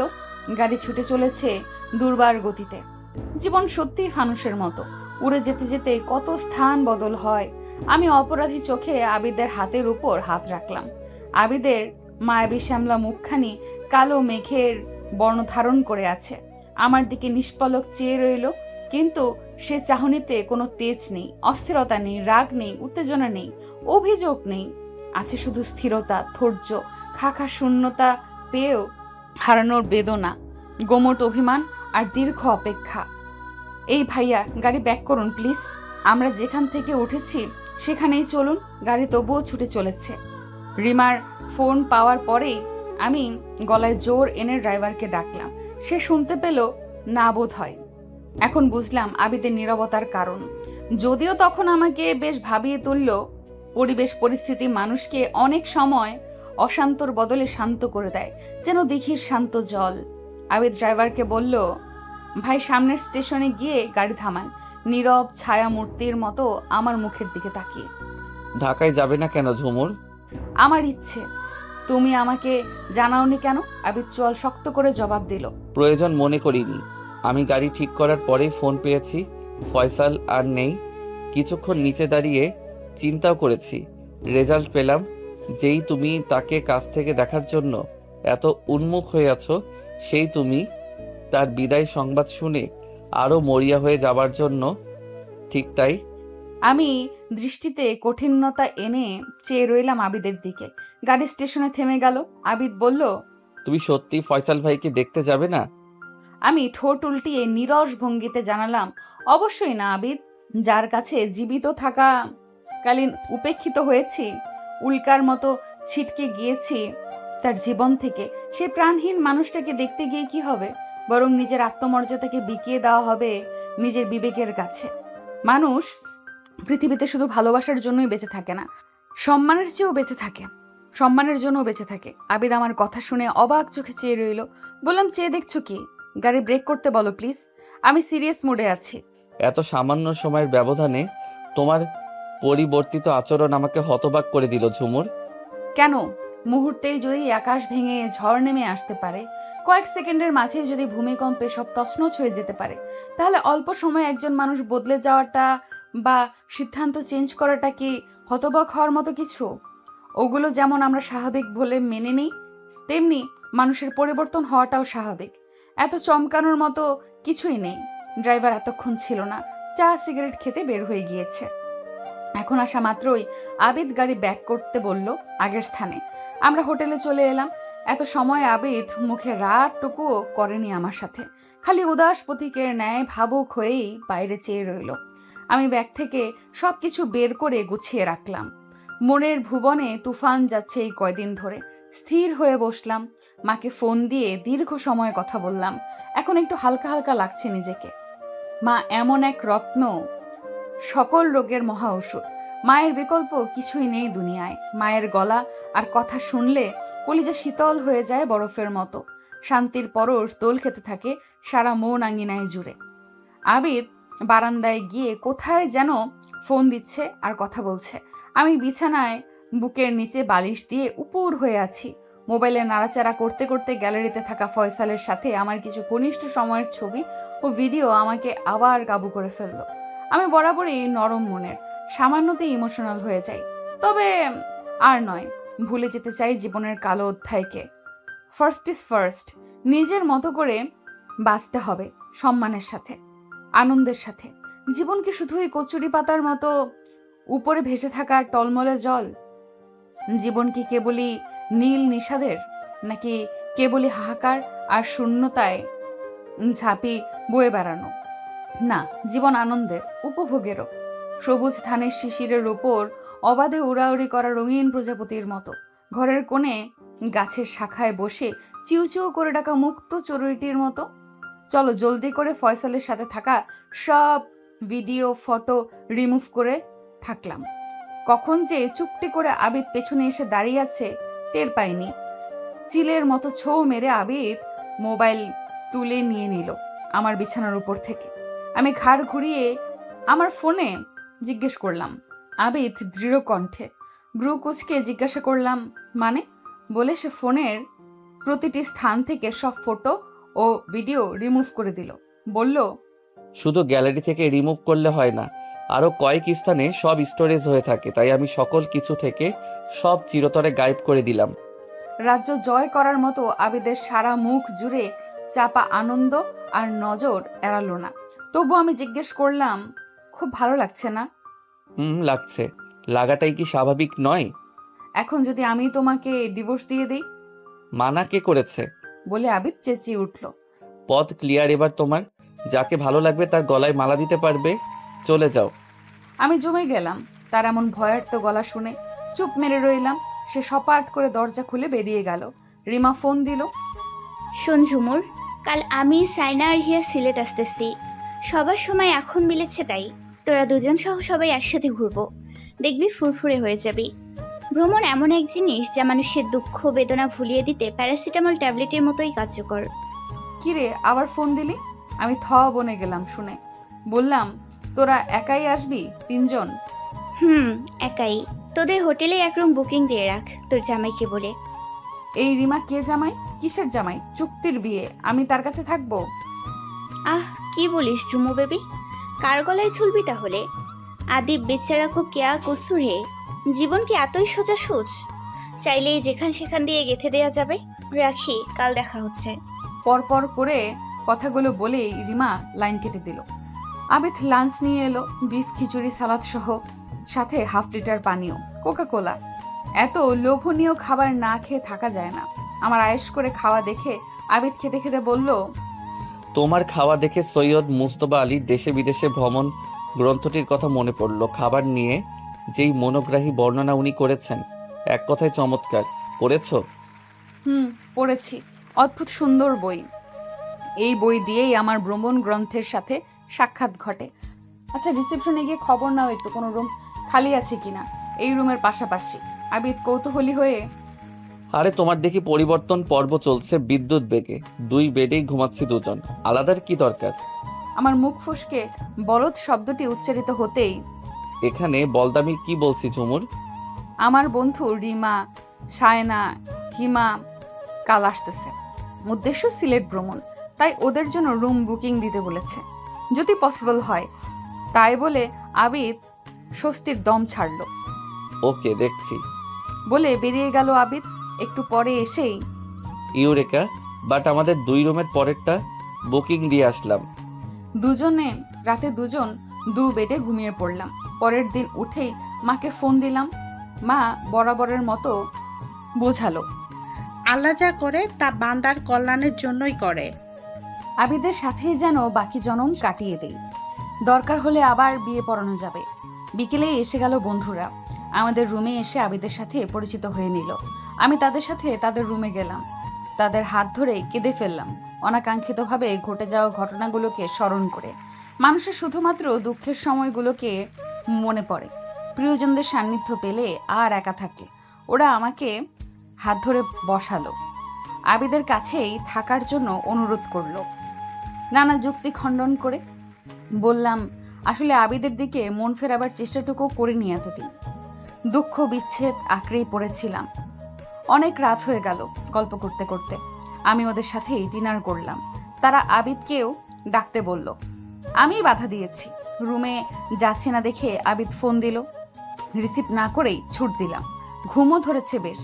নিজেকে একটু স্বাভাবিক লাগছে ওদের সাথে ভিন্ন ভিন্ন প্রসঙ্গ নিয়ে কথা বলাতে। রুমে ঢুকতেই আবিদ বলল, খাবার এনে তোমার জন্য অপেক্ষা করছি। ফোন দেইনি আরো আগে, ভাবলাম ওদের সাথে থেকে একটু চনমনে হয়ে ওঠো। উপস, ক্ষুধায় মরে যাচ্ছে, আসো খাই। সত্যি বলতে বন্ধুদের পেয়ে আবিদের মাথায় আসেনি আর। এতই ভোলা মন হয়ে গেল আমার। বললাম, আমি তো খেয়ে ফেলেছি ওদের সাথে। কি বলেই আবিদ চুপ হয়ে গেল। মুখে ঘন কালো মেঘ নেমে এলো। সরি আবিদ, তুমি খেয়ে নাও। না, খাবো না, ফেলে দাও খাবার। কেন যে মানুষ খায়। না আবিদ, ছেলে মানুষই করো কেন? আবিদ অমনোযোগের সাথে তেজ ঢেলে বলল, ছেলে মানুষে আমি করছি না তুমি? আমার কথাই ভুলে গেলে? আরে মানুষ একটা কুকুরকে পাললেও তো তার জন্য এতটুকু সিম্প্যাথি কাজ করে মনে। আর আমি রক্তে মাংসে গড়া জীবন্ত একজন মানুষ। লাইট অফ করো, ঘুমাবো। কাত হয়ে চোখ বন্ধ করে ফেলল। নিজেকে বড় অপরাধী মনে হলো। আবিদ ভুল কিছু বলেনি। ভাবছি কি করা যায়। মনে পড়ল ছোটবেলায় কত রাত ভাত না খেতে চাইলে মা ভাতের গুরুত্ব দিয়ে বলতো, এক রাত ভাত না খেয়ে ঘুমোলে একটা চড়ুই পাখির সমান ওজন কমে যায়। এভাবে যত রাত না খেয়ে ঘুমোবি, কমতে কমতে শুকোতে শুকোতে তুই তেলাপোকা হয়ে যাবি। তখন মায়ের হাতের ভাত খেয়েই ঘুমাতাম। আমি প্যাকেট থেকে ভাত মাছ ভর্তা প্লেটে তুলে নিলাম। আবিদের পাশে গিয়ে আবিদ বলতেই মাথা ঘুরিয়ে চাইলো। বলছি না খাবো না।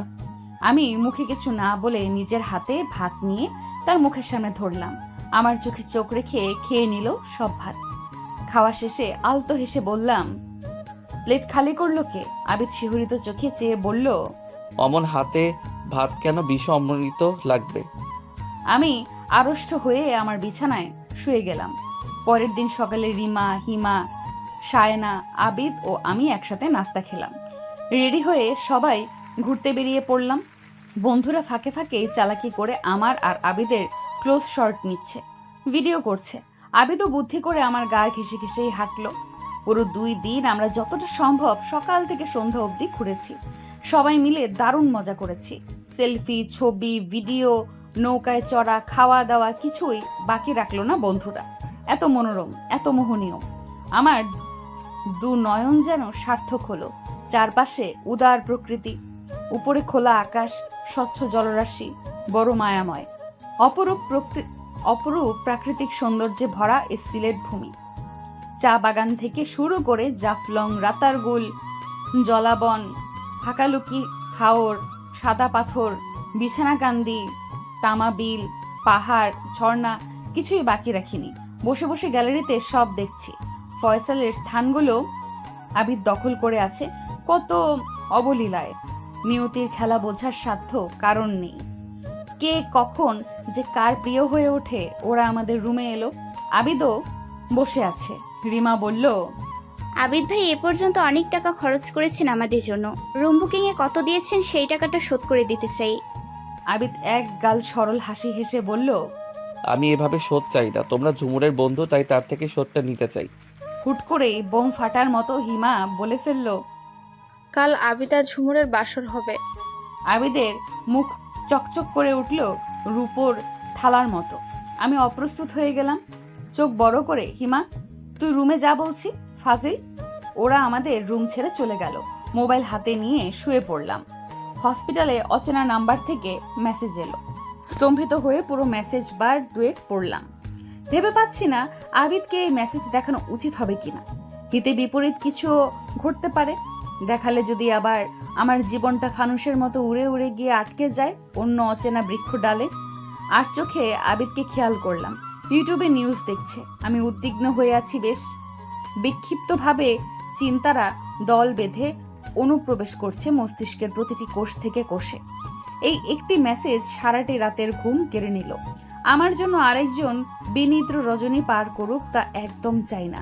এমনিতেই কম ঝক্কি ঝামেলা পোহায়নি আমাকে কেন্দ্র করে, তাই আবিদকে জানালাম না। জোর করে ঘুমানোর চেষ্টায় মগ্ন হলাম।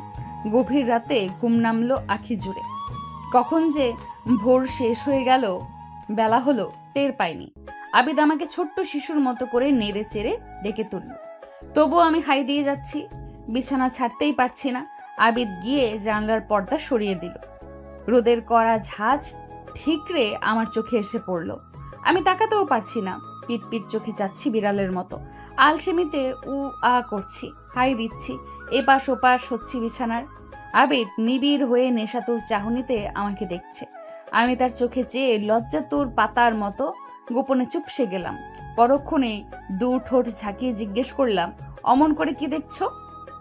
আমি চিড়িয়াখানার কোনো আজব প্রাণী আফ্রিকার জঙ্গল থেকে ধরে আনা? বিরহ কাতর প্রেমিকের মতো কণ্ঠে রোমাঞ্চ মিশিয়ে বলল, একটি রুম, 2 জন নরনারী, একজন যুবতী, একজন যুবক। এরা নিপাট ভদ্রজন না হলে এভাবে সম্ভব? এরা মানব নয়, এরা মহামানব। বর্তমানে যেসব নিউজ হয় প্রিন্ট মিডিয়ায়, অনলাইন মিডিয়ায়, ইলেকট্রনিক মিডিয়ায়, সেই হিসেবে এই বিষয়টাও নিউজ হওয়ার মতো। পত্রিকার চিপাচাপা দিয়ে হলেও টিভি নিউজের নিচে শিরোনাম হওয়ার মতো। আবিদের কথা শুনে কুটকুট করে হাসছি। কিছু মানুষ আছে হাসির কথাকেও এমন সিরিয়াস করে বলতে পারে, না হেসে পারা যায় না। আবিদও সেই মানুষগুলোর একজন। সেই নিউজ লিখবে কে? আবিদ বলল, আমি লিখব। কি লিখবে? কি লিখব শুনো তাহলে মন দিয়ে। এবার গ্রামগঞ্জের ভিন্ন খবর। গাইবান্ধা থেকে রিপোর্ট করছেন জহিরুল। ফারিহা, আমি এখন দাঁড়িয়ে আছি সিলেটের সেই নিরিবিলি নামক আবাসিক হোটেলের সামনে। এখানে আবিদ নামের এক যুবক ঝুমুর নামের এক যুবতী মেয়েকে তুলে এনে বিয়ে করেছে। পরে জানা গিয়েছে মেয়েটি স্বেচ্ছায় এসেছে। তারা লুকিয়ে অবস্থান করছে এখানে একটি রুমে। চমকপ্রদ খবর হলো এই যুবকের স্ত্রী বর্তমান। আরও গরম খবর হলো এরা দুজন আজ অবধি শারীরিক সম্পর্ক স্থাপন করেনি, অথচ তাদের বিয়ের বয়স 4 মাস চলছে। শেষের বাক্য শুনেই আমি ঝট করে বিছানা থেকে নেমে পড়লাম। আবিদ হাত টেনে ধরলো। লাগছে, ছাড়ো। দেখলে পাখি, কি কড়া ডোজ দিয়ে বিছানা ছাড়ালাম তোমার। ফ্রেশ হও, নাস্তা খাবো। আমি তো আর কারো মতো ভুলো মোনা নয়, নিষ্ঠুরও না। আমি তাকে চোখ পাকিয়ে ওয়াশরুমে চলে গেলাম। বের হয়ে দেখি আবিদ নেই। কিছু সময় পর এলো নাস্তা নিয়ে। গরম গরম খাস্তা পরোটা, কলিজা ভুনা, মুগ ডাল, সুজির হালুয়া। পরোটা ছিঁড়ে মুখে পুরে দিতে দিতে বলছি, আজকের নাস্তা দারুণ পছন্দ হয়েছে আমার। পরোটা যেমন গরম তেমনি তুলতুলেও আছে। সাথে সাথে সে রিপ্লাই দিল, হ্যাঁ, ঠিক তোমার মতো। আমি চোখ কটমট করে চাইলাম আবিদের দিকে। বললাম, একদমও ভুল বলিনি। তুমি যেমন গরম তেমনি তুলতুলে নয় কি? গরমটা না হয় বুঝলাম, আমার আচরণে বারবার সেটা প্রকাশিত। কিন্তু তুলতুলে তুমি কিভাবে বুঝলে? রাতে আমি ঘুমিয়ে গেলে? উপস, তোমার হাত ধরেছি না কতবার। আচ্ছা, আমরা এখানে থেকে আর কাজ কি? চলো ফিরে যাই, পরে চাকরি নট হয়ে যাবে আমার। চাকরি এমনিতেই নট হয়ে গিয়েছে। শুনে মুহূর্তেই মন খারাপ হয়ে গেল আমার। মন মরা হয়ে বললাম, যাওয়াটাই স্বাভাবিক, আর কত। আরে, আমি না করে দিয়েছি তোমার অফিসে বিস্তারিত জানিয়ে। তুমি গিয়ে রিজাইন লেটার দিয়ে দিলেই হবে। কেন করলে এটা তুমি? আশ্চর্য, আমি ঢাকায় থাকবো আর তুমি গ্রামে থাকবে। শিলাও তো গ্রামে থাকতো। শিলার সাথে বোঝাপড়ায় অমিল ছিল। আমার সাথে খুব মিল হচ্ছে বুঝি? তা একদম না, তবে লক্ষণ পজিটিভ। আমি বলছি, তোমার কাছে থাকবো। বলনি, বাট বলতে কতক্ষণ। এত আত্মবিশ্বাস নিজের উপর? নিঃসন্দেহে। আত্মবিশ্বাস শব্দটার জোর অনেক। এই শব্দটা ভারী মজবুত। এই আত্মবিশ্বাসটুকু নিজের উপর না থাকলে কোনো মানুষই লাইফে সফল হতে পারতো না। কেবলমাত্র এই আত্মবিশ্বাসের ধাক্কায় সে এগোতে থাকে তার কাঙ্ক্ষিত গন্তব্যের দিকে। তো তুমি কোন গন্তব্যের দিকে ধাবিত হচ্ছ? এই যে তোমাকে পাওয়ার দিকে।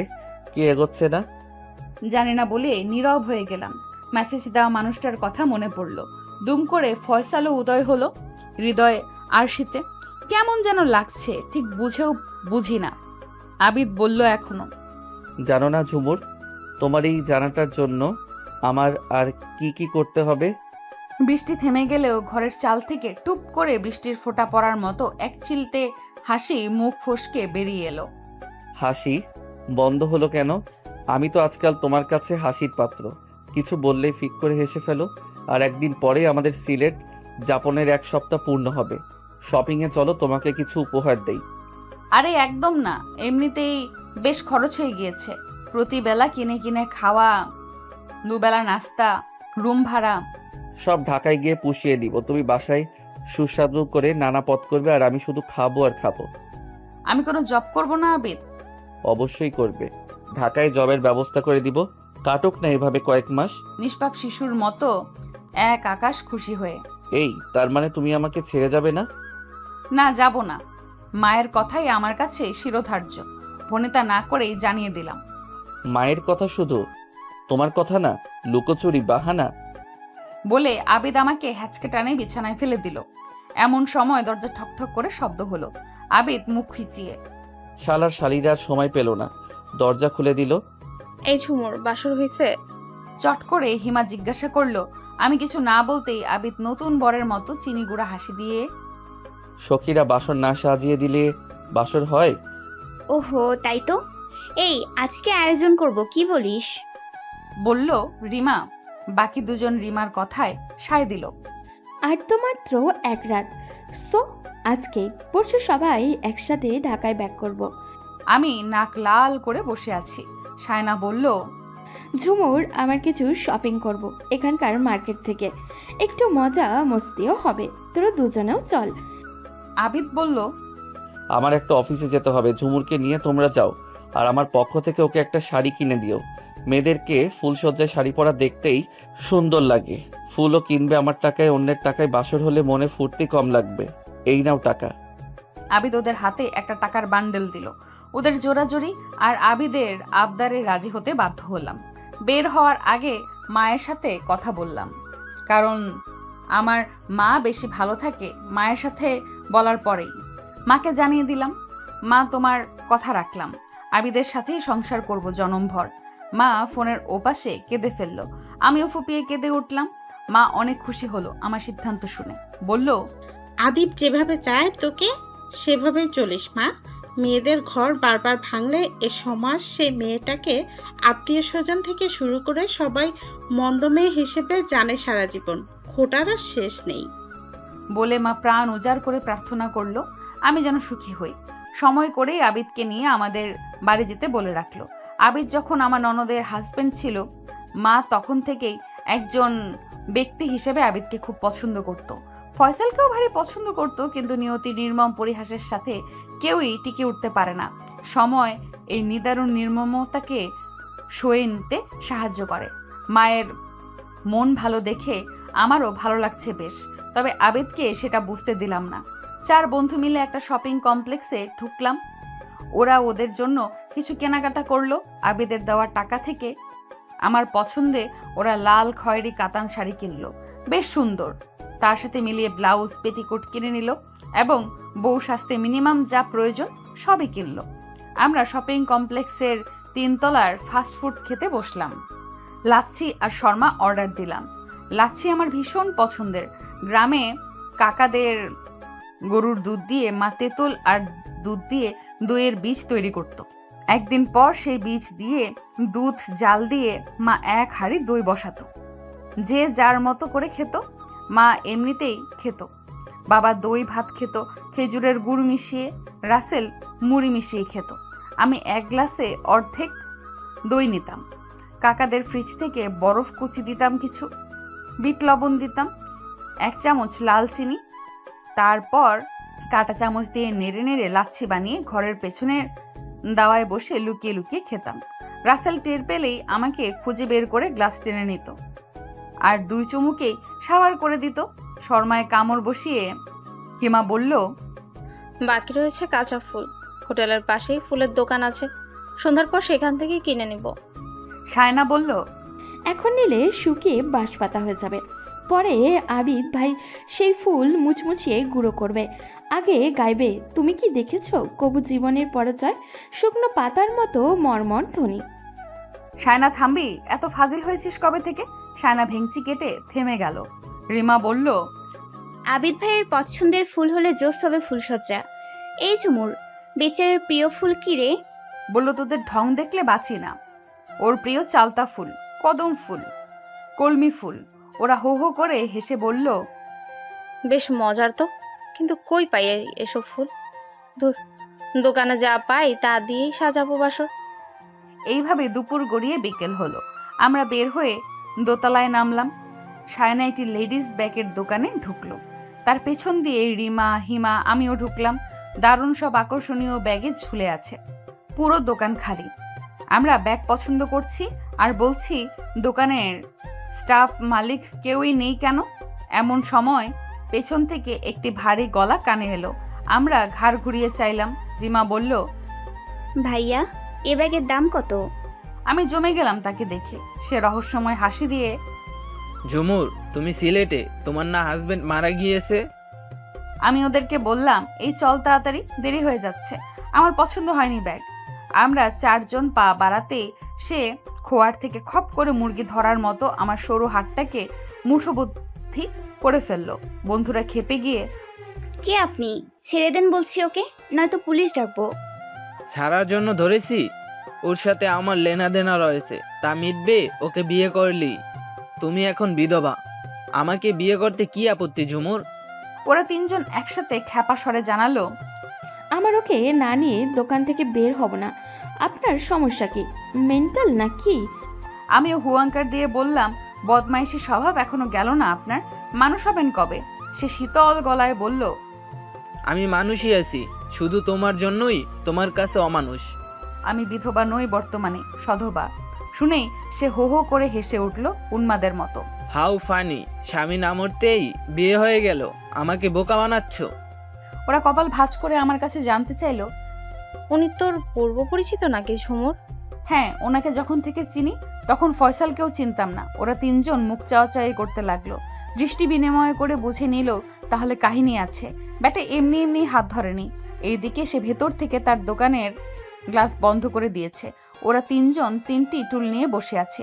হিমা বুদ্ধি করে আমার হাত থেকে আস্তে করে ফোনটা টেনে নিল। আমি যা বুঝার বুঝলাম। আমার ফোন থেকে আবিদের নাম্বার নিয়ে হিমা তার ফোন থেকে মেসেজ দিল সম্ভবত। আমরা 4 জন, সে একজন, আমাদের দল ভারী। হার্ডলি ট্রাই করলে আমরা বের হতে পারি, কিন্তু আমি চাই আবিদ আসুক। এর একটা কঠিন শিক্ষা হোক। সে আমাকে নানাভাবে বোঝানোর চেষ্টা চালাচ্ছে। ঝুমুর, মিথ্যা বলে গুণা কামাও কেন? বিশ্বাস করো, আমি তোমাকে ভালোবাসি। আমি কোনো বাজে লোক নই, যে কারণে তুমি আমাকে খারাপ জানো। তোমার সে জানায় ও দেখায় ভুল আছে। এটা আমার দোকান। তোমার হাজবেন্ড মারা গিয়েছে শুনে রাতে তোমাকে মেসেজ দিলাম। তা না হলে এতদিন কোনো বিরক্ত করেছি? কারণ আমি এমন মানুষই নই। এখন তুমি সিঙ্গেল বলেই বিয়ে করতে চাচ্ছি, এটা কি আমার অপরাধ? কিছু একটা বলো। সিলেটে কবে এলে ঘুরতে? এইভাবে নানা কথায় সময় গড়ালো ঘন্টার মতো। রিমা গ্লাস টেনে বের হয়ে গেল। একটু পর আবিদ সহ দোকানে ঢুকলো। আবিদকে দেখে আমার কলিজায় পানি এলো। এত ভালো লাগছে ভাষাতীত। আবিদ দোকানে ঢুকেই ভদ্রভাবে তাকে বলল, অন্যের বউকে জোর করে বিয়ে করতে চাওয়া কোনো অপরাধের আওতায় পড়ে জানেন? আপনি যে এখন অভিনয় করে ঝুমুরকে বাঁচাতে এসেছেন তা বেশ বুঝেছি। আমার দিকে চেয়ে, বাহ, শুধু আমি খারাপ, স্বামী না মরতেই আরেকজন জুটিয়ে ফেললে, বলল সে। আবিদ ক্ষিপ্ত হয়ে তার শার্টের কলার টেনে ধরলো। সে আবিদকে ঘুষি মেরে বসলো বুকে। আমি আবিদকে টেনে ছাড়লাম। আবিদ আমাকে জিজ্ঞেস করলো, কে এই বেয়াদব? এই রাজীব, আমাদের গ্রামের ফয়সালের আগে থেকেই আমার পেছনে ঘুরতো প্রেম করার জন্য। নানাভাবে উত্ত্যক্ত করেছে। পরে তাদের পরিবার দিয়ে আমাদের বাড়ি বিয়ের প্রস্তাব পাঠিয়েছে। ততদিনে ফয়সালের সাথে আমার সম্পর্ক ঘনিষ্ঠ হয়ে যায়, তাই বিয়ের প্রস্তাব নাকচ হয়। এরপর আর কোনো ঝামেলা করেনি। ফয়সাল যে আমাকে আরো আগেই ডিভোর্স দিয়েছে সে জানে না। আবার তোমার সাথে যে আমার বিয়ে হয়েছে তাও জানে না। ভেবেছে আমি সিঙ্গেল, তাই আমাকে দেখা মাত্রই আটকে ফেলে তার এই দোকানে, আর বিয়ে করার জন্য ফোর্স করে। রাজীব বলল, ফয়সাল যে তোমাকে ডিভোর্স দিয়েছে এটা জানতাম না। আবিদ বলল, বিষয়টা এবার ক্লিয়ার হয়েছেন? আর কারো ইচ্ছের বিরুদ্ধে জোর করে বিয়ে করে সুখী হওয়া যায় জীবনে? চাইলে আপনাকে এখন অন্যের স্ত্রী মানহানি করা বা হেনস্থা করা এই মর্মে থানায় দিতে পারি। দিলাম না, কারণ এর চেয়েও বড় শাস্তি আপনি ঝুমুরকে না পেয়ে পাচ্ছেন। তো এই শাস্তি অব্যাহত থাকুক আপনার জন্য, আর নতুন করে শাস্তি দেওয়ার প্রয়োজন আছে বলে মনে করি না। রাজীব বুক টান টান করে বলল, বুঝতে পেরেছি। তবে ঝুমুর, আপনার স্ত্রী বা তার বিয়ে হয়ে গিয়েছে এটা বিশ্বাস হচ্ছে না। মানুষ কাউকে সেভ করার জন্য আরো বেশি কিছু বানিয়ে বলে। আবিদের মেজাজ এবার চড়াই উঠল হিমালয়ের পর্বতের মতো। নিঃশ্বাস ওঠানামা করছে, মুখ শক্ত আকার ধারণ করেছে। আমাকে চেয়ার থেকে টেনে দাঁড় করালো। আমার গালের দুপাশ চেপে ধরলো। আমার দু ঠোঁট তার দু ঠোঁটে ডুবিয়ে দিল। গাঢ় লম্বা চুমু খেলো। আমি লজ্জায় মরে যাই দশা। আবিদ রাজীবের দিকে চেয়ে, এবার নিশ্চয়ই প্রমাণ পেয়েছেন ঝুমুর আমার বিয়ে করা বউ, আর সে আমার বউ কখন হলো, কেন হলো, কিভাবে হলো, এটা আপনার না জানলেও চলবে। ঘটনার আকস্মিকতায় উপস্থিত বাকি সবাই অবাক হয়ে গেল। আবিদ এই চলো বলে আমাদের নিয়ে পা বাড়াচ্ছে। তখনই রাজীব শান্তভাবে টেবিলের পাশ ঘুরিয়ে আবিদের সামনে এলো। দুহাত চেপে ধরে আবিদকে বলল, দুঃখিত ভাই, আমার অনাকাঙ্ক্ষিত কৃতকর্মের জন্য। এখন বিশ্বাস করছি ঝুমুর আপনার স্ত্রী। আগে থেকে জানলে এমন কখনোই করতাম না। ঝুমুর আমার এলাকার মেয়ে, সে হিসাবে একটা টান আছে ওর প্রতি। আমার দিকে চেয়ে বলল, ঝুমুর, ভুল বোঝো না আর রাগ করো না। মানুষ মাত্রই তো ভুল ত্রুটির ঊর্ধ্বে কেবল মাত্র একজন। জোর করেই এই পৃথিবীতে সব পাওয়া গেলেও কারো মন পাওয়া যায় না। আজ এটা বুঝলাম।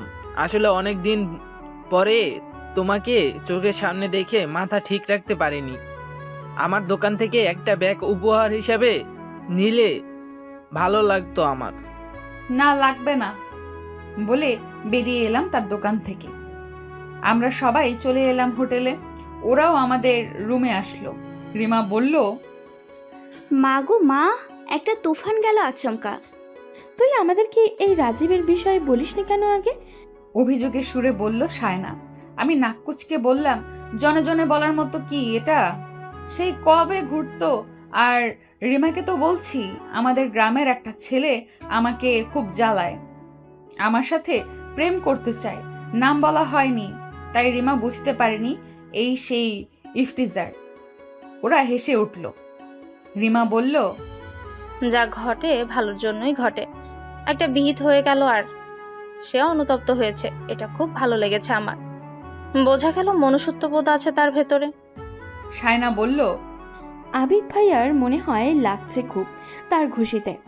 আবিদ পাশ থেকে বলল, সেও একটা দিয়েছে, আমিও একটা দিয়েছি, শোধবোধ। হিমা বলল, ভাই যা দেখালেন, ভিলেনকে বাংলা সিনেমার নায়কের মতো, এক কথায় ফাটাফাটি। আবিদ বলল, এটা না করলে সে তর্ক করেই যেত, তাই উইকেট ফেলে দিলাম এক বলেই। আমি কুকড়ে যাচ্ছি আবিদের বেশরম পানা দেখে। ওরা বলল, ওহো, আমাদের ফুল আনতে হবে না? এই চল নিচে নামি। আমি থামিয়ে দিলাম ওদের। এই প্লিজ, আজ না কাল। আজ আমার মুড অফ। তোরা রুমে যা, রেস্ট নে। আমিও রেস্ট নিব, ক্লান্ত লাগছে। সকালে দেখা হবে। ওরা বলল, আচ্ছা কাল যাই আমরা। ওরা চলে গেল। আবিদকে বেশ আনন্দিত দেখাচ্ছে। ওর সাথে কোনো কথা বলছি না, নিশ্চুপ হয়ে আছি। সে জিজ্ঞেস করলো, রাতে ডিনার কি আনবো? আমার পেট ভরা, বাইরে এটা সেটা অনেক কিছু খেয়েছি। তুমি পরে গিয়ে খেয়ে এসো। মাত্র তো সন্ধ্যা। বিদায় নিল। আমারও মন ভরা, বাইরে থেকে অনেক খেয়ে এসেছি, তাই রাতে খেতে হবে না। আমি জিজ্ঞেস করলাম, বাইরে কি এমন অমৃত খেলে যে মনও এত ভালো? কেন, সে খাবার তো তুমিই খাওয়ালে। আমি ঠোঁট কামড়ে ধরে কাঁথা মুড়ি দিয়ে শুয়ে গেলাম। কাঁথার নিচে গুটিয়ে যাচ্ছি শামুকের খোলসের মতো। সে আমাকে শুনিয়ে বলছে, হ্যাঁ হ্যাঁ, লজ্জা নারীরই ভূষণ, পুরুষের নয়। ঠিক আছে, ও ভাবেই থাক, গর্তের ভিতর ঘাপটি মেরে লুকিয়ে থাকে ইঁদুরের মতোই। আর বের হতে হবে না, আমার প্রশ্রয় পেয়ে এত কুয়ারা বেড়ে যাচ্ছ। আমি কাঁথার ভেতর থেকে শব্দ করে বললাম, আমি ঢাকায় গিয়ে এই গ্রামে মায়ের কাছে যাব। এসব বলে ক্ষুধার্ত বাঘের মন মেজাজকে অন্যদিকে ডাইভার্ট করা যায় না। সামনে সুস্বাদু কত লোভনীয় খাবার, অথচ খেতে পারি না। শুধু খাবারের জৌলুস দেখেই দিন মাস পার করতে হচ্ছে। আমি কাঁথার ভেতর থেকে দু ঠোঁট কাত করে ভেঙচি কাটছি আবিদকে। কিছু সময় বাদে চোখ জুড়ে তন্দ্রা নেমে এলো। ভালো আমি বাসি যারে, পাবো কি তারে এ? সে থাকে আমারই পাশের বেডে রে, সে থাকে আমারই পাশের বেডে রে। একটু ফিরে সে তাকায় না রে, একটু ফিরে সে তাকায় না রে। কানে স্লো মোশনে গানের আওয়াজ আসছে। তন্দ্রা ছুটে গেল। কান পেতে শুনি আবিদ গাইছে। শুনতে ভালোই লাগছে। নিজে নিজে হাসছি কাঁথার নিচে লুকিয়ে। তাকে বুঝতে দিলাম না। ভাবছি আবিদ আমাকে রাজীবের বিষয়ে আর কিছু জিজ্ঞেস করার কৌতূহল বোধ করলো না, যেটা প্রায় অনেকেই করে থাকে। খুঁটিয়ে খুঁটিয়ে প্রশ্ন করে বিরক্ত ধরিয়ে দেয় মনে। একটিবারও এটা চিন্তা করে না যে মানুষটা নিজেই বিষয়টাকে এড়িয়ে চলে, সেই বিষয়ে বারবার জিজ্ঞেস করে তাকে বিব্রতকর অবস্থায় ফেলে দেওয়া কোনো সভ্য মানুষের কাজ নয়। পালা করে আবিদের প্রতি ভালো লাগা বেড়েই চলছে। এই মানুষটার সাথে এক জনম কাটিয়ে দেওয়ার জন্য বোধ হয় এই ভালো লাগাটুকুই যথেষ্ট। পরের দিন সময় রাত 9টা। হিমা, রিমা, সায়না বেশ কিছু কাঁচা ফুল নিয়ে আমাদের রুমে ঢুকলো। একটা বেডের উপরে সব সরিয়ে ছিটিয়ে রাখলো। বাকি বেডকে ফুলসজ্জায় রূপান্তরিত করতে 3 জন উঠে পড়ে লেগেছে। আমি কাচুমাচু করতে করতে ওদের রুমে চলে গেলাম। বেশ কিছু সময় ওরাও এলো, বলল, বাসর ঘর কমপ্লিট সুখী, এবার তোমাকে সাজাবো। সায়না গুনগুনিয়ে আজ মধুরাত, আমার ফুলসজ্জা। এই গানটি গাইতে লাগলো। ওদের উদ্দেশ্য বিরক্ত হয়ে বললাম, তোরা অতিরিক্ত করে ফেলছিস, এইসবের একদম দরকার ছিল না। রিমা বলল, দাম্পত্যটা একটা আর্ট, প্রতিদিন একে নতুন করে গড়বার চাই। রবিবাবু শেষের কবিতা উপন্যাস সেটা বলেছে। রাত 11টায় ওরা আমাকে আমাদের রুমে দিয়ে বের হয়ে গেল। বধূ বেশে বসে আছি সজ্জিত বিছানার মাঝ বরাবর। আবিদ বারান্দা থেকে এলো আমার সামনে। পাঞ্জাবি ও জিন্সে আবিদকে বেশ সুন্দর লাগছে। আমি লাজুক মলিন মুখে 2 হাঁটু ভাঁজ করে মাথা ঝুঁকে বসে থাকি। বুকের ভেতর বাড়াবাড়ি রকমের ধুকপুকানি চলছে। ফয়সালের সময়ও এমনটা হয়েছে। এই মুহূর্তটাই বুঝি এমন, অথচ দুইজনেই আমার বহু দিনের কাছের মানুষ ছিল। আবিদ বেটে উঠে এলো, আমাকে টেনে বুকে জড়িয়ে নিতেই আমি মা গো বলে কিঞ্চিত চিৎকার দিলাম। কি হলো? সে বলতেই ইশারা করে সামনে কিছু দেখালাম। এরপর সেও সামনে তাকিয়ে যা দেখলো তাতে আবিদও বিরক্ত হলো বেশ। জানলার পর্দা ফাঁক করে রিমা, হিমা ও সায়না আমাদেরকে দেখছে। ভেতর থেকে জানলা বন্ধ করতেই আবিদের মনে ছিল না আজ। এই কয়দিন এই কাজটা আবিদ নিজ দায়িত্বেই করত। অতি আবেগের মুহূর্তে মানুষ এলোমেলো হয়ে যায়। আবিদের ক্ষেত্রেও তাই হলো। ওরা বলল, দরজা খোল, জরুরি দরকার আছে। আবিদ উঠে গিয়ে দরজা খুলল। ওরা হুড়মুড় করে ভেতরে এলো। আমাদের দুজনের উদ্দেশ্যে রিমা বলল, তোদের বাসর অফ, আবার বিয়ে করতে হবে, তারপর সব। কারণ আগের বিয়ে ছিল একটা চুক্তি বা শর্তের বিয়ে। তখন নিয়ত ছিল আদিব ভাইয়ের এমন, আমি 3 মাস পর একে ছেড়ে দিব। আর এখন নিয়ত করবে সারা জীবন একসাথে রহিব মোরা। আমি আম্মুর সাথে কথা বলার সময় সব বলছি। তখন আম্মু বলল, এখন আবার নতুন করে বিয়ে পড়ানো হলে? আবিদ রাগে মাথার চুল টানতে থাকে। বলে এই কথা মাও আমাকে বলেছে। আমি কান দেইনি বিষয়টাতে। আবিদের কথা শুনে আমারও হুঁশ হলো। আমার মাও এটা বলছে, বিয়েটা আবার পড়িয়ে নিলেই উত্তম। আর কেউ 2 কথাও বলতে পারবে না। আবিদ বেশ চিন্তিত হয়ে গেল। আমি উঠে যাচ্ছিলাম শাড়ি চেঞ্জ করতে। আবিদ থামিয়ে দিল, বলল, বিয়ে হবে এই রাতেই, যত দেরি হোক না কেন আমি ব্যবস্থা করতেছি। সে বের হয়ে গেল। আধা ঘন্টা পরে কোথা থেকে কাজী সহ সে ফিরে এলো। মিষ্টিও নিয়ে এলো। তার সাথে আরো 2 জন লোক ছিল। এরা তার পক্ষে সাক্ষী হবে। বন্ধুরা উৎফুল্ল হয়ে উঠল, বলল, যাক, আমাদের পরিশ্রম বৃথা যাবে না। এবারের বিয়ে ফাইনাল বিয়ে। ভিডিও কনফারেন্সে যোগ দিল আমার মা, বাবা, চাচি, আবিদের মা, বাবা, আরো 2-4 জন নারী পুরুষ। ছবি তোলা হলো, ভিডিও করা হলো। ধর্মীয় নিয়ম অনুযায়ী আবিদ আমাকে আবার বিয়ে করলো। কাজী সাহেবকে তার সম্মানে দেওয়া হলো। তারা মিষ্টি মুখ করে চলে গেল। রিমা সবাইকে মিষ্টি বিতরণ করলো, নিজেও টপাটপ করে 2-4টা সাবার করে ফেললো। ক্লাসে ওকে আমরা মিঠাই রানী বলে মজা লুটতাম। ওরা চলে গেল আনন্দ নিয়ে। আবিদ বলছে, ন্যাড়া বেলতলায় একবারই যাই, জানালা দরজা ভালো করে বন্ধ হলো, নয়তো তোমার নির্লজ্জ বন্ধুরা আবার ওকি দিয়ে দেখবে, আর তুমি ও মাগো বলে চিল্লানি দিবে। মনে মনে বলছি এবার আর রক্ষা নেই। বুকের ধুকপোকানি আগের মতোই শুরু হলো। নিশুতি রাত, নিস্তব্ধ পৃথিবী, সমস্ত দিনের লেনা দেনা চুকিয়ে সবাই ঘুমের ঘোরে বিভোর। হয়তো কেউ কেউ জেগে আছে আমাদের মতোই। কেউ জেগে আছে হর্ষে বিষাদে, কেউ জেগে আছে বিরহ বেদনায়, কেউ জেগে আছে একরাশ হতাশায়, কেউ জেগে আছে জীবনের অনটনে, কেউ জেগে আছে বুক ভরা সুখে, কেউ জেগে আছে রোগ যন্ত্রণায়। আমি জেগে আছি অনাগত ভবিষ্যতের আকুল ভাবনায়। আবিদ জেগে আছে হৃদয়ের ঝাঁপি ঝাঁপি রোম্যান্স নিয়ে। আমার কল্পনায় ছেদ পড়ল আবিদের হাতের উষ্ণ ছোঁয়ায়। একটি শক্ত হাত চেপে ধরেছে একটি কোমল হাত, আমরণ সঙ্গী হয়ে পথ চলার অঢেল বিশ্বাস আর ভালোবাসায়। আমার হাত টেনে একটি আঙুলে আবিদ সোনার একটি আংটি পরিয়ে দিল। মুগ্ধতায় আমার নয়ন ভরে গেল। আমার চিবুক উঁচিয়ে কপালে নরম চুমু খেলো। আমি গোপনে কেঁপে উঠলাম। বুকে আসো। বলে জড়িয়ে ধরলো। অসীম ভালো লাগায় বুকের ভেতর তোলপাড় হচ্ছে আমার। জিজ্ঞেস করলো, তোমার বুক কাঁপছে কেন ঝুমুর? নার্ভাস লাগছে নাকি উচ্ছ্বাসে? আমি কিছুই বলতে পারলাম না। আবিদ আরো নীরব ভাবে আমাকে আঁকড়ে ধরলো, ঠিক যেমন করে মা তার ছোট্ট শিশুকে বুকে আগলে রাখে পরম মমতায়। পরের দিন আমরা দুজন গোসল সেরে নাস্তা করে তৈরি হয়ে নিলাম সব গুছিয়ে। ওরাও রেডি হয়ে আমাদের রুমে চলে এলো। নানা গল্প গুজবে কখন যে ঢাকায় এসে গেলাম টেরও পাইনি। ওরা তিনজন ওদের বাসায় চলে গেল। আবিদ আর আমি তালা খুলে আগের সেই বাসায় ঢুকলাম। আবিদ আমাকে বাসায় রেখে অফিসের কাজে চলে গেল। ভেতরে আমি বাসার সব কাজ সেরে একটু চাল ডাল ফুটিয়ে নিলাম। অবসর হয়ে মা বাবার সাথে কথা বললাম। এতদিন বাবার ব্যস্ততার জন্য কথা হয়ে ওঠেনি। ভাই রাসেলের সাথে ভিডিও কলে অনেক কথা বললাম। আবিদকে বোনের বর হিসাবে পেয়ে ও পুলকিত। মেখে মেখে বেলা গড়ালো। দিন ফুরিয়ে মাস এলো, মাস ফুরিয়ে মাস। আমাদের সংসার জীবনের 4 মাস চলতে চলল। ফয়সালকে যে মনে পড়ে না তা কিন্তু নয়। আকাশে হঠাৎ হঠাৎ বিদ্যুৎ চমকানোর মতো মাঝে মাঝে ফয়সালের সান্নিধ্যে কাটানো সুখের মুহূর্তগুলো দুঃস্বপ্ন হয়ে হানা দেয় মনের চিলে কোঠায়। তখন এলোমেলো হয়ে যায় আমার অনুভূতিগুলো, ঘুমড়ে কাঁদে। জীবনে যা কিছু প্রথম তাকে ভোলা এতই সহজ। শত্রুকেও তো কখনো কখনো মনে পড়ে ঘৃণার সাথে।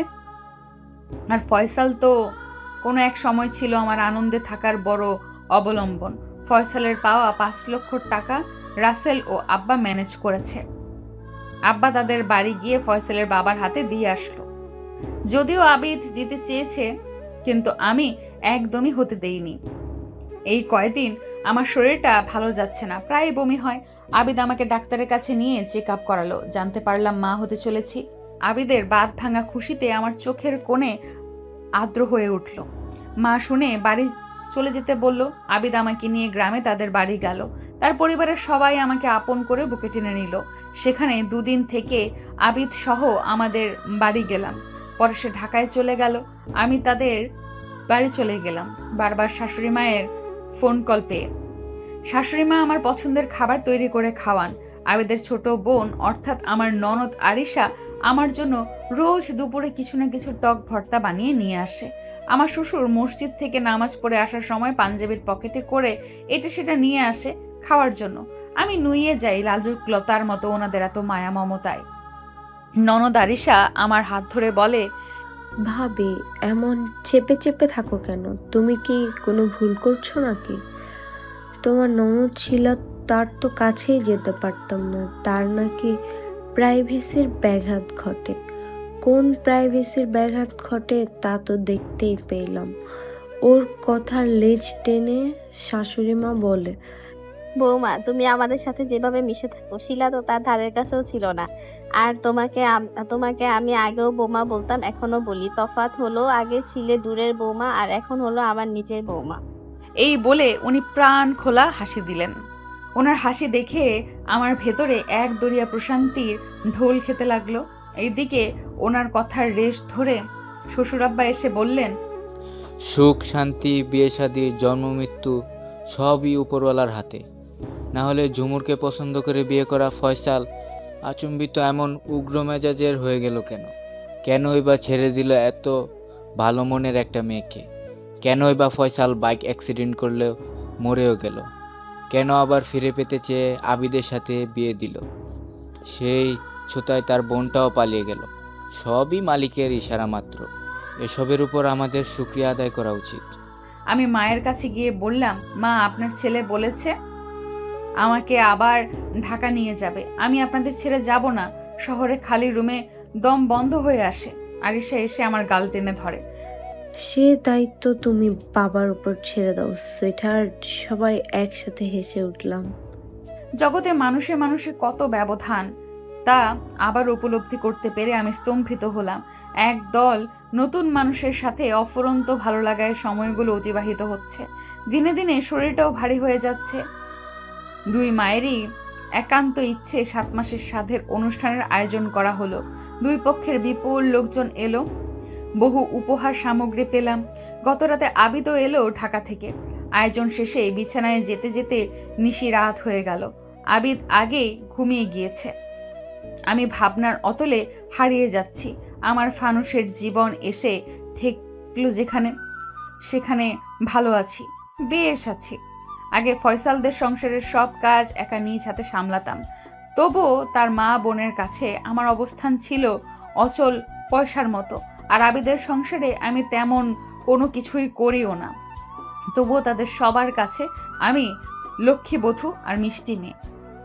অনেকের মুখেই শুনতাম মেয়েদের প্রথম বিয়ে যে কোনো কারণে ভেঙে গেলে বা প্রথম স্বামী মারা গেলে দ্বিতীয় বিয়ে তার জীবনে সুখকর হয় না। আমার এখন এই কথা বিশ্বাসই হচ্ছে না। আসলে প্রথম, দ্বিতীয়, তৃতীয় বলে কোনো কথা নেই। কে কখন কিভাবে কার সাথে ভালো থাকবে, সুখে থাকবে, এটা সবচেয়ে বেশি নির্ভর করে মেন্টালিটির উপরে। ব্যাস, আর কিছুই লাগে না। তখন নুন পান্তা খেয়েও এক জীবন নিশ্চিন্তে পার করা যায়। মেন্টালিটি 70% মিলে গেলেই এনাফ। কারণ শতভাগ তওয়াত দুনিয়ার কোনো দাম্পত্য সঙ্গীরই মিলে না। প্রতিটি মানুষ আলাদা, তার চিন্তা ভাবনা, চাওয়া পাওয়া, হিসেব নিকেশ আলাদা, তাই না মেলাটাই স্বাভাবিক। গা জ্বালা গরম পড়েছে, ঘর ভর্তি অতিথি, তাই জানালা খোলা রয়েছে আমাদের রুমের। আবিদের ঘুম ভেঙে গেল। রাতের মৃদু ঠান্ডা হাওয়ায় জানলার পর্দা সরে সরে যাচ্ছে। জানলা গড়িয়ে চাঁদের আলো লুটোপুটি খাচ্ছে আমাদের বিছানার উপরে। এ যেন জ্যোৎস্নার হাট বসেছে। আবিদ আমার পেটের উপরে মোলায়েম করে হাত রাখলো, বলল, ও হলো তোমার আমার সুখের সোনালী ফসল। আমি চাপা হাসি হাসলাম। আবিদ বলল, দেখো আমাদের সুখে অবাধ জ্যোৎস্নারা বাঁধ ভেঙেছে আমাদের কোলে। আমি মনে মনে বললাম, ফানুসের জীবনও বুঝি এত ঝলমলে হয়। ঝুম বৃষ্টি শুরু হলো। আমরা জানলা দিয়ে হাত বাড়িয়ে দিলাম। দুজনের হাত ভিজে চুপসে গেল। ও বলল, চলো উঠানে গিয়ে রাজশিক বাড়ি ধারায় ভিজি আজ।